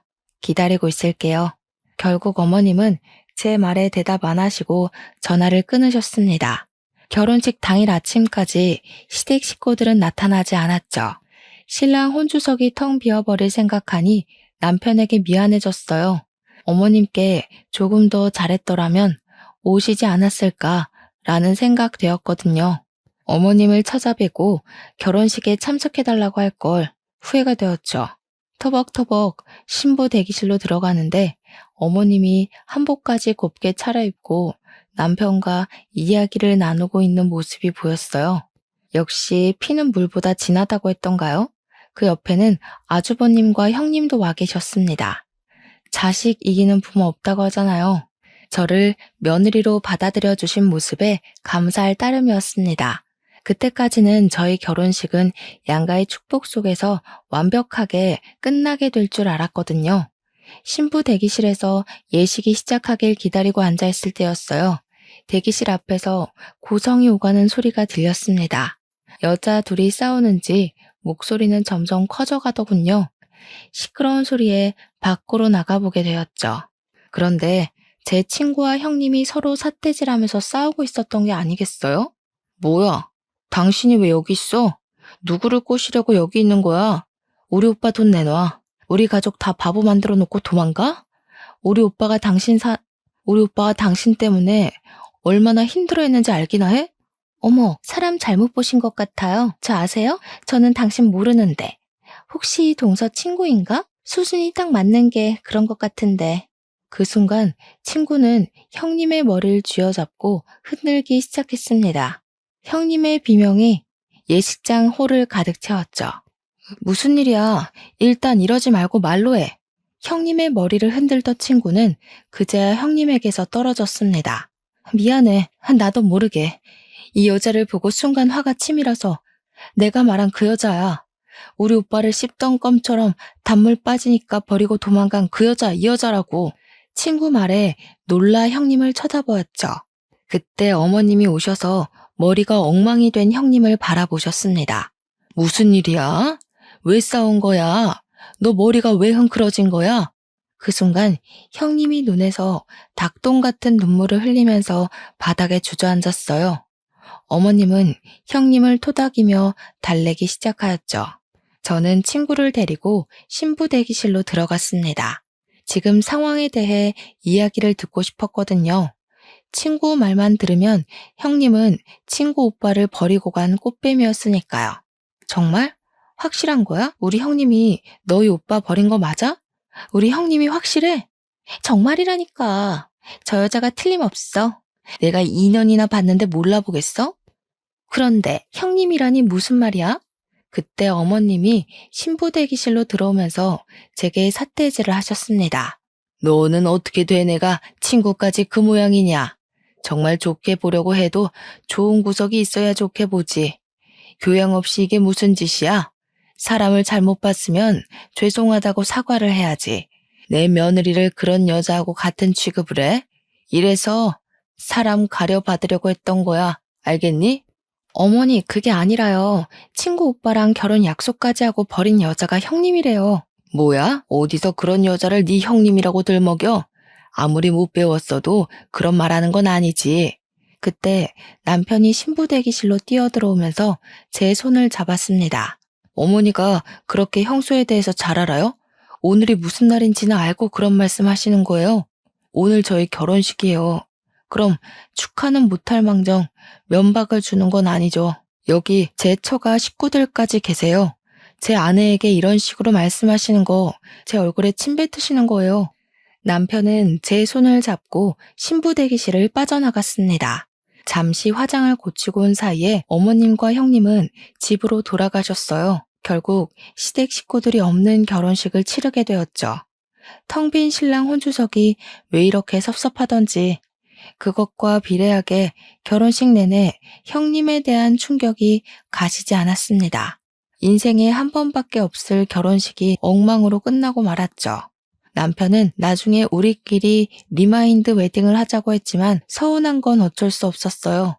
그리고 남편은 시댁과 다시 연락을 끊게 되었죠. 남편에게 미안했어요. 남편이 시댁과 연락 끊게 된 원인은 결국 저였으니까요. 저는 다시 어떻게든 남편을 시댁과 연결을 시켜주고 싶었는데요. 남편에게 말하지 않고 시댁을 찾아가게 되었죠. 어머님은 제가 찾아갈 때마다 저를 향해 비난을 퍼부으셨습니다. 저 때문에 아들 하나를 잃게 되었다고 하면서요. 너는 왜 자꾸 내 집에 들락거리는 거니? 보기 좋은 얼굴도 아닌데 명환이를 꼬드겨서 빼돌린 적도 있다니 당장 안 나가? 어머님은 저를 보며 눈을 흘기셨죠. 저를 곱게 보지 않은 눈초매도 부지런히 밥을 하고 화가 풀리기를 기다렸어요. 밥상을 차려 어머님 앞으로 가지고 갔습니다. 저는 조심히 형님에 대해 이야기를 꺼냈어요. 친구 말로는 형님은 아이까지 있는 유부녀였으니까요. 혹시라도 아주버님이나 어머님이 쫓고 계신 거라면 지금이라도 바로잡을 수 있는 기회라고 생각하거든요. 어머님, 그런데 아주버님 곧 결혼하시잖아요. 그래도 결혼하시기 전에 형님에 대해 알아보시는 건 어떻게 생각하세요? 믿져야 본전이잖아요. 어머님은 눈을 부릅뜨며 소리를 지르셨어요. 그게 무슨 말이냐? 지금 네 형편이 정신 나간 여자라는 거야? 어떻게 네 친구 말만 듣고 오해를 할 수 있는 거야? 걔가 너같이 수준 떨어지는 애인 줄 알아? 좋은 학교 나와서 좋은 직장에 다니는 애다. 좋은 학교 나오고 좋은 직장 다니는 사람도 그런 사람들 있어요.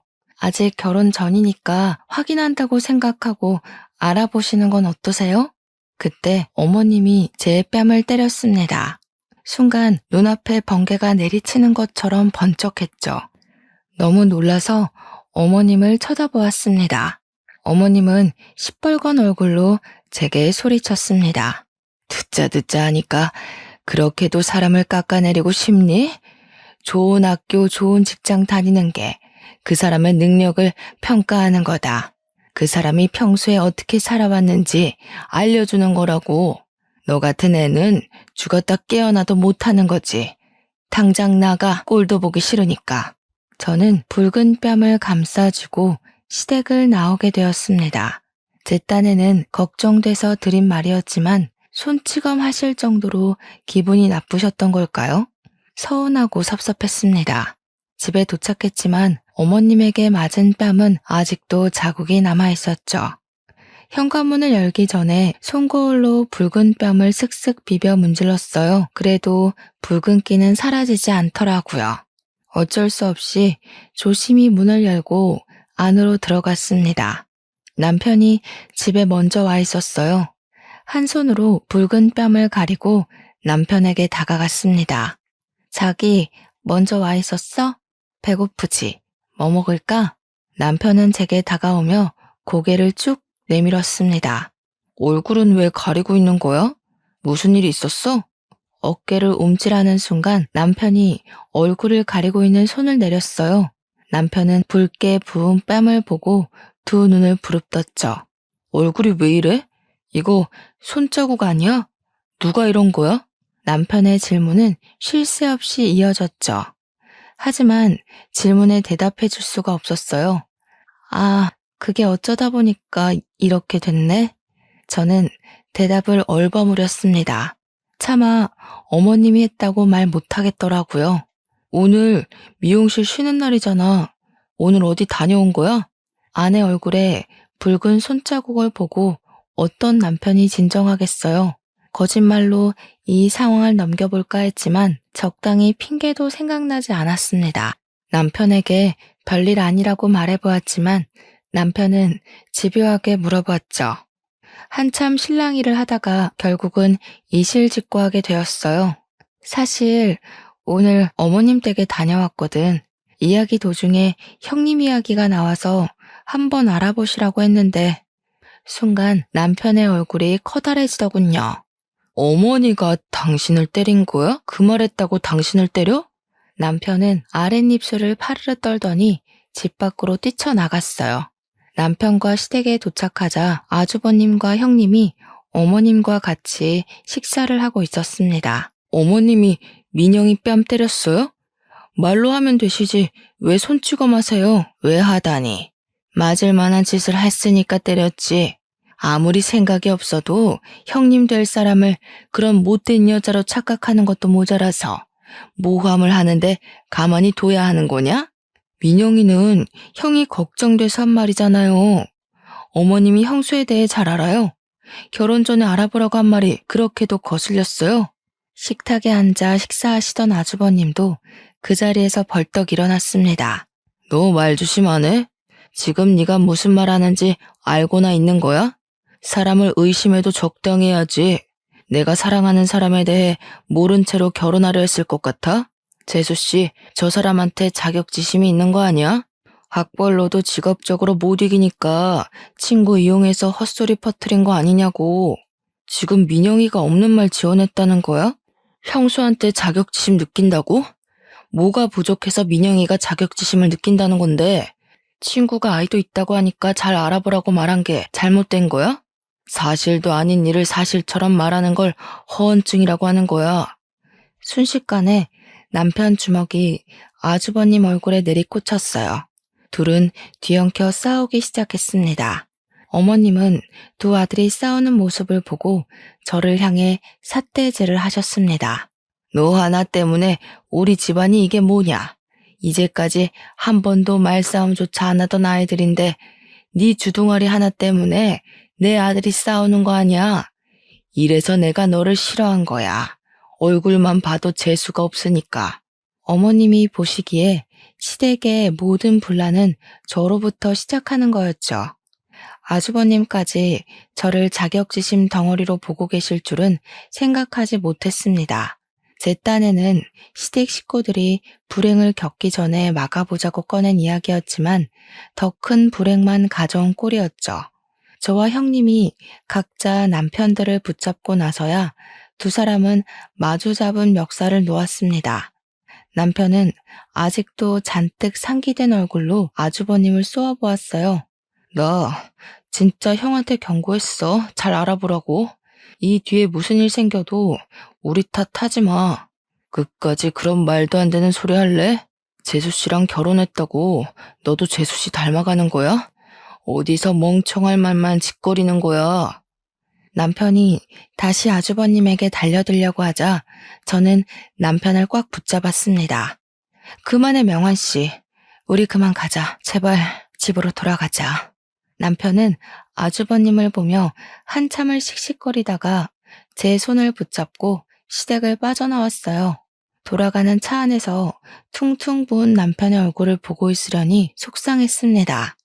어디서부터 잘못된 것인지 남편과 시댁 식구들이 다시 가까워지길 바라면서 그동안 꾹꾹 참고 노력해왔던 모든 것이 무너져 버렸어요. 그 뒤로 저도 시댁에 발을 끊어버렸습니다. 저로 인해 시댁에 분란만 생긴다면 더 이상 시댁 일에 개입하지 않는 것이 현명하다고 생각했죠. 어긋난 사이는 메꿀 수가 없었고 결국 남편과 저는 아주버님 결혼식에 불참하게 되었습니다. 남편은 가족 없이, 형은 동생 없이 결혼식을 치르게 된 것이었죠. 형님 내외가 결혼한 지 2달쯤 되었을 때였어요. 어머님이 먼저 제게 전화를 하셨어요. 너 오늘 쉬는 날 아니니? 와서 밥 좀 해라.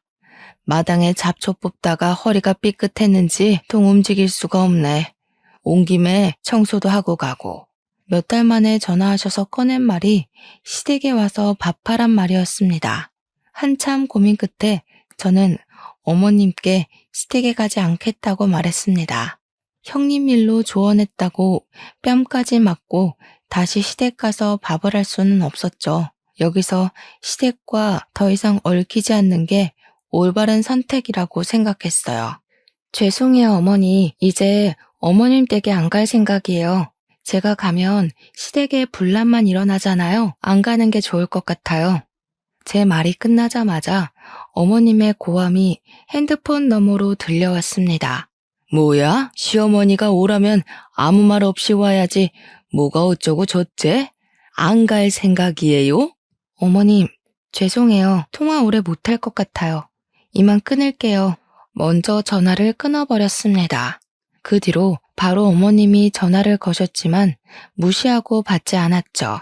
바로 다음 날 어머님은 형님을 데리고 함께 미용실로 찾아오셨어요. 두 사람은 가게로 들어오자마자 손님 머리에 파마를 말고 있는 제게 삿대질을 하면서 소리치셨습니다. 너는 시어머니 말도 안 끝났는데 어디서 먼저 전화를 뚝 끊니? 아무튼 못 배운 티를 내지. 교양 없이 시어머니가 아파서 누워있으면 바로 달려와서 밥하고 청소하고 해야지. 뭐? 다시는 안 가? 동서, 진짜 그러는 거 아니야. 어머님이 동서 부족한 거 알아도 며느리로 받아주려고 얼마나 노력하시는데 사람 성의를 그렇게 무시하면 안 되지. 형님까지 저를 향해 소리치는 모습에 어이가 없었습니다. 교양은 누가 없는 것인지 남의 영업장에 와서 고성방가라뇨. 교양은 두 분이 더 없어 보이시네요. 지금 일하는 거 안 보이세요? 여기 제가 일하는 직장이에요. 그렇게 큰 소리로 영업 방해하시면 아무리 가족이라도 신고할 거예요. 어머님 얼굴이 시뻘개지기 시작하면서 언성이 높아지기 시작했습니다. 뭐? 영업방해? 신고? 이게 이제 내 아들이랑 결혼했다고 배째라는 거냐? 싹수가 노래가지고. 그때 미용실 안으로 남자 손님 한 분이 걸어 들어왔습니다. 남자와 눈이 마주친 형님은 소스라치게 놀라며 소리를 꽥 지르면서 바닥에 주저앉았습니다. 남자는 형님을 보며 화를 내기 시작했어요. 내가 얼마나 찾았는지 알아? 애를 낳았으면 책임을 져야지. 버리고 달아나면 내가 못 찾을 줄 알았어? 학교는 보내야 할 거 아니야. 내년에 학교 가야 할 나이인데 출생신고도 아직 못했잖아. 형님은 얼굴이 새파랗게 질려 남자를 향해 손을 내저었습니다. 지금 무슨 말 하는 거예요? 저는 당신 몰라요. 뭐야? 인간 쓰레기라는 건 알고는 있었지만 끝까지 이럴 거야? 애 키우라는 말하지 않을 테니까 제발 출생신고 좀 해주라고. 두 눈을 동그랗게 뜬 어머님은 남자를 향해 소리쳤습니다. 지금 누구더러 그런 말을 하는 겁니까? 출생신고요? 제가 누군지 알고 그런 막말을 하는 거야. 저 여자가 제 딸아이 엄마입니다. 결혼한 상태로 처녀 행세하며 아이만 낳아놓고 도망가 버렸어요. 저 여자를 찾아 여기저기 돌아다녔어요. 그런 미친 여자가 내 며느리라는 말이에요? 사람 잘못 봤어요. 제가 어느 학교 나온 애인 줄 알기나 해요? 제약회사 연구소에 다니는 애란 말이에요. 네, 저도 알고 있습니다. 저도 같은 학교 나왔거든요. 걱정하지 마세요. 저도 다시 저 여자 데리고 갈 생각 없습니다. 제 딸 출생신고만 해주면 되니까요. 어머님은 목덜미를 잡고 바닥으로 주저앉으셨습니다. 형님은 그 순간에도 남자를 향해 자기는 아이 엄마가 아니라고 소리를 질러댔죠. 사람 잘못 봤다고 했잖아요. 난 애를 낳은 적도 없단 말이에요. 왜 생사람 잡고 그래요? 계속 이런 식으로 나오면 혼인빙자로 경찰서에 신고할 수밖에 없어. 나 말고 다른 남자한테도 결혼하자고 꼬드겼던데 아직도 그 버릇 못 고쳤나 봐. 저 혼자 이 혼란스러운 상황을 정리할 수가 없었습니다. 두 사람은 소리를 지르며 싸우고 어머님은 바닥에 주저앉아 통곡하셨죠. 미용실 문을 닫고 남편에게 전화를 걸었습니다. 자기야, 미용실로 와줄 수 있어? 지금 어머님이랑 형님이랑 미용실에 오셨는데 난리가 나서 긴 말은 나중에 할게. 빨리 와. 남편은 알겠다고 말하며 전화를 끊었습니다. 그리고 30분 뒤에 남편과 아주버님이 미용실에 도착했습니다. 형님은 아주버님이 등장하자 이제 얼굴이 새파랗게 질리다 못해 보라색이 되어가고 있었죠. 미용실에 도착한 남편은 눈치로 지금 상황을 이해했는지 그 남자에게 말을 걸었습니다. 무슨 일인지 다시 설명 좀 해주시겠습니까? 저희가 이제 와서 상황이 파악이 안 되네요. 남자는 남편과 아주버님에게 다시 이야기를 시작했습니다. 저와 저 여자는 대학 선후배 사이였습니다. 제가 졸업하고 친한 후배를 만나러 학교에 갔다가 후배 소개로 알게 된 사이였죠. 연인이 되고 동거를 하던 와중에 아이가 생겼어요. 아이를 낳고 출생신고를 하러 갔는데 아이 엄마가 혼인신고가 되어 있다고 출생신고를 못한다고 하는 거예요.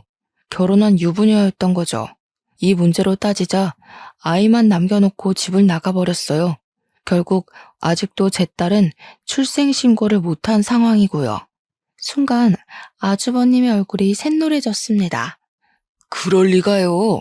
저 사람이 그렇게까지 인정머리 없는 사람일 리가 없어요. 말 못할 사정이 있었겠죠. 제가 여기까지 오면서 몇 명의 남자를 거쳐왔는지 아십니까? 모두 하나같이 비슷한 방법이었습니다. 결혼 전제로 만나면서 비싼 선물 받아놓고 남자 돈 떨어지면 사랑하지 않는다. 다른 사람 있다고 하면서 헤어지고 한둘이 아니었습니다. 남자 말에 형님은 아주버님을 붙잡고 애원하기 시작했죠. 여보, 저 남자 말 믿지 마. 다 거짓말이야. 그 남자들이 먼저 나 좋다고 선물 주고 쫓아다닌 거야. 난 정말 그런 적 없어. 나 당신 사랑하는 거 알지? 너는 정말 하나도 안 변했구나. 그 말 나한테도 했던 말 아니야? 전 남편이 스토커처럼 따라다녀서 무서워서 결혼해 준 거라고. 시끄러워. 알지도 못하면 입 닥치고 있어. 당신이나 조용히 하지 그래? 더는 당신 말장난 듣고 있기 싫으니까.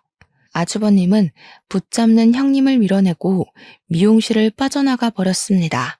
옆에 계신 어머님이 형님의 머리채를 잡아당겼습니다. 이 망할년이 내 아들을 뭐로 보고 접근한 거야? 이런 짐승만도 못하냐? 자기가 낳은 자식을 버려? 어머님, 왜 이러세요? 이러지 마세요. 저 남자 말 정말 사실이 아니에요. 그 입 다물지 못해? 어디서 못된 것만 배워서 내 아들을 홀려? 이런 못된 것은 버릇을 고쳐놓아야 해. 어머님은 형님의 머리채를 잡아 끌고 미용실 밖으로 나갔습니다. 저와 남편은 어머님을 말렸지만 어디서 그런 힘이 생기셨는지 떼어놓을 수가 없었습니다. 형님 머리채를 잡은 어머님은 욕짓거리를 퍼부으며 머리를 흔드셨죠. 못된 것, 그동안 얼마나 우리 집안을 우습게 봤으면 그런 짓을 해. 내가 가만두나 봐라. 그때 사이렌 소리와 함께 경찰차가 멈췄습니다. 싸운다는 주민신고로 출동했습니다. 어머니, 이러시면 안 됩니다. 경찰 양반, 아주 잘 왔어요. 이 못된 년 잡아가세요. 남자 등 후려 처먹는 아주 못된 년이에요. 경찰관의 만류에도 어머님은 한참을 형님 머리채를 잡고 흔드셨죠. 형님은 비명을 꽥 질렀습니다. 어머니, 제발 그만하세요. 이러다가 머리가 다 뽑히겠어요. 어머님, 일단 진정하시고요. 같이 경찰서로 가셔야 해요. 신고가 들어와서 일단 조사를 받으셔야 하거든요.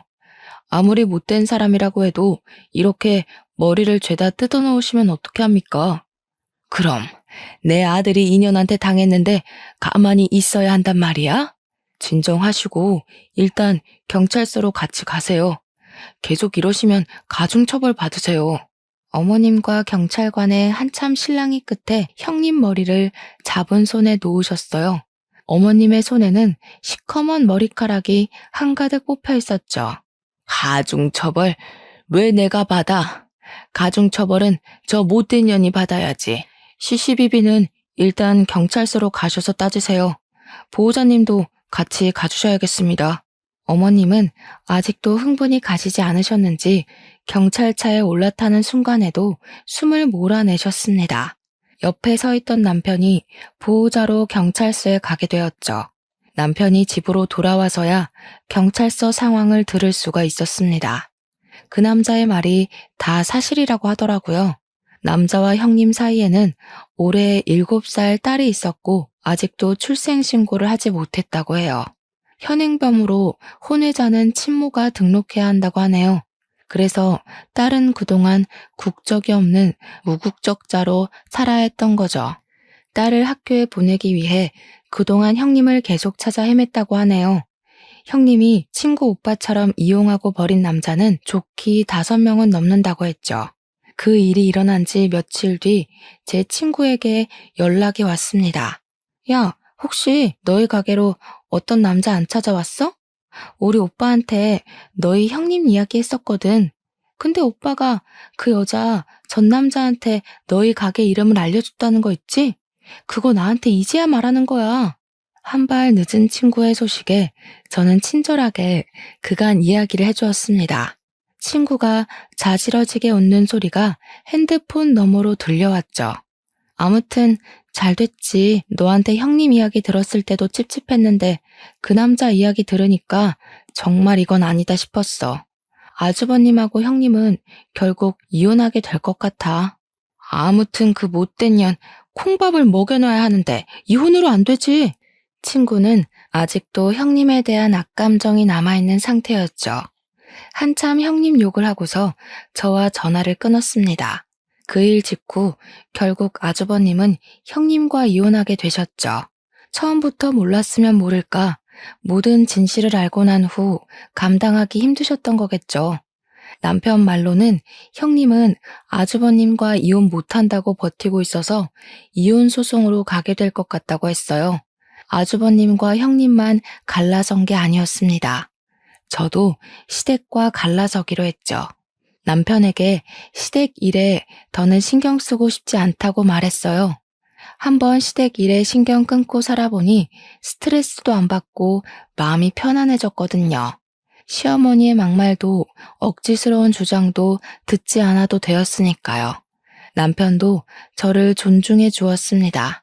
남편은 시댁 일은 자신도 신경 쓰지 않는 문제이니 제게도 신경 쓰지 말라고 했죠. 이미 남편은 형에게 더는 어머님 일에 관여하고 싶지 않다고 말했다네요. 아주버님도 남편 의견에 동의했다고 합니다. 그간 경고를 무시해서 미안하게 되었다고 사과도 하셨다네요. 그렇게 저희 부부는 어머님과 절연을 하게 되었습니다. 하지만 어머님은 제게 미련을 못 버리셨는지 수시로 전화를 하셨어요. 너는 시어머니가 충격으로 쓰러져 있는데도 코빼기도 안 비추냐? 내가 너를 그동안 얼마나 좋게 봤는데 이럴 수가 있니? 죄송해요, 어머니. 일도 바쁘기도 하고 저희는 이제 어머님 일에 신경 쓰지 않기로 했어요. 그러니까 이런 전화하지 않으셨으면 해요. 불편하거든요. 뭐? 지금 그걸 말이라고 하는 거냐? 전화하지 않았으면 좋겠어. 불편해? 어디서 배워먹은 말버릇이야? 어머님은 형님 일로도 하나도 안 변하셨네요. 제가 그동안 어머님께 얼마나 노력한지 잘 아시잖아요. 그런데도 제 학력 가지고 구박하시고 조언 드려도 제 뺨을 때리셨죠. 제가 제정신이 아니고서야 계속 어머님 얼굴을 볼 이유가 없을 것 같아요. 오죽하면 어머님 아들이 먼저 절연 선언을 했겠어요. 제 말에 어머님은 한참이나 아무 말 없으시더니 전화를 뚝 끊으셨습니다. 그 뒤로 다시는 제게 전화를 거시지 않으셨습니다. 그 일이 일어나고 몇 달 후에 미용실로 반가운 손님이 찾아왔어요. 그 남자분이 딸과 함께 찾아왔거든요. 남자분은 딸 손을 꽉 잡고 제게 고맙다고 인사를 했어요. 그날은 정말 죄송했어요. 저희 때문에 미용실 영업에 방해되셨죠? 결국은 문까지 닫으시고. 아니에요. 잘 해결되었으니 잘 됐어요. 덕분에 딸이 드디어 주민등록번호를 가지게 되었어요. 내년에 학교도 갈 수 있게 되었고요. 딸아이는 저를 향해 꾸벅 인사했어요. 뭘 알긴 하는 건지 제게 감사하다고 말하는데 너무 귀여웠습니다. 저는 아무것도 한 일이 없었지만 아이의 웃는 얼굴을 보니 뿌듯하고 기분이 좋아졌죠. 사람은 태어날 때부터 귀천이 없다고 하잖아요. 없이 산다고 또 배우지 못했다고 천하지 않다는 걸 다시 깨닫게 되었죠. 언제든 딸 데리고 오세요. 꼬마 손님은 공짜로 해드릴게요. 남자는 고맙다고 인사를 하고 미용실을 나갔어요. 벌써 이 일이 있던 것도 5년이나 지났네요. 5년 동안 저희 부부는 시어머니와는 연락을 주고받고 있지 않고 있어요. 남편은 아주버님과 간단한 안부 정도는 주고받는 것 같긴 하지만요. 어쩌면 저보고 냉정하다고 할 사람도 있겠죠. 하지만 저는 그동안 최선을 다했다고 말하고 싶어요. 고졸 출신이라고 무시하고 제 노력을 보지 않고 밀어낸 건 어머님이었으니까요. 그 후 친구에게 들은 이야기를 조금 덧붙이자면요. 형님은 그동안 만났던 남자들에게 혼인빙자죄로 고소를 당했다고 해요. 어느 정도 그 죄가 인정되는 금전적으로 입었던 손해는 어느 정도 보상을 받을 수는 있었다네요. 그래도 마음에 남은 상처는 보상받을 수 없잖아요. 친구 오빠는 그 뒤로 가족들에게 비혼을 선포했다고 하더라고요. 그 후에는 누구도 형님이 무엇과 하고 사는지 모른다고 하네요. 직장도 그만두고 주위 사람들과 연락까지 끊어버리고 흔적도 없이 잠적해버렸죠. 짧은 제 생각으로는 다시 희생양이 될 남자를 찾아 헤매고 있지 않을까요? 평생 살아온 버릇을 고치긴 힘드니까요. 또 어떤 사람이 형님의 진실한 모습을 보지 못하고 희생될지 걱정이네요. 하지만 그 사람 또한 마음속을 보지 않고 화려한 것만 보려 한다면 또다시 형님에게 속게 되겠죠. 이만 긴 글을 줄여야겠어요. 여러분도 사람을 볼 때 겉모습과 학식만 너무 따지지 마시고 사람 인성도 봐주시면 좋겠어요. 다시는 누구도 사랑을 가지고 사기당하지 않았으면 좋겠습니다. 여러분들은 큰 역경 없이 행복하게 사시길 빌며 제 사연 들어주셔서 감사합니다.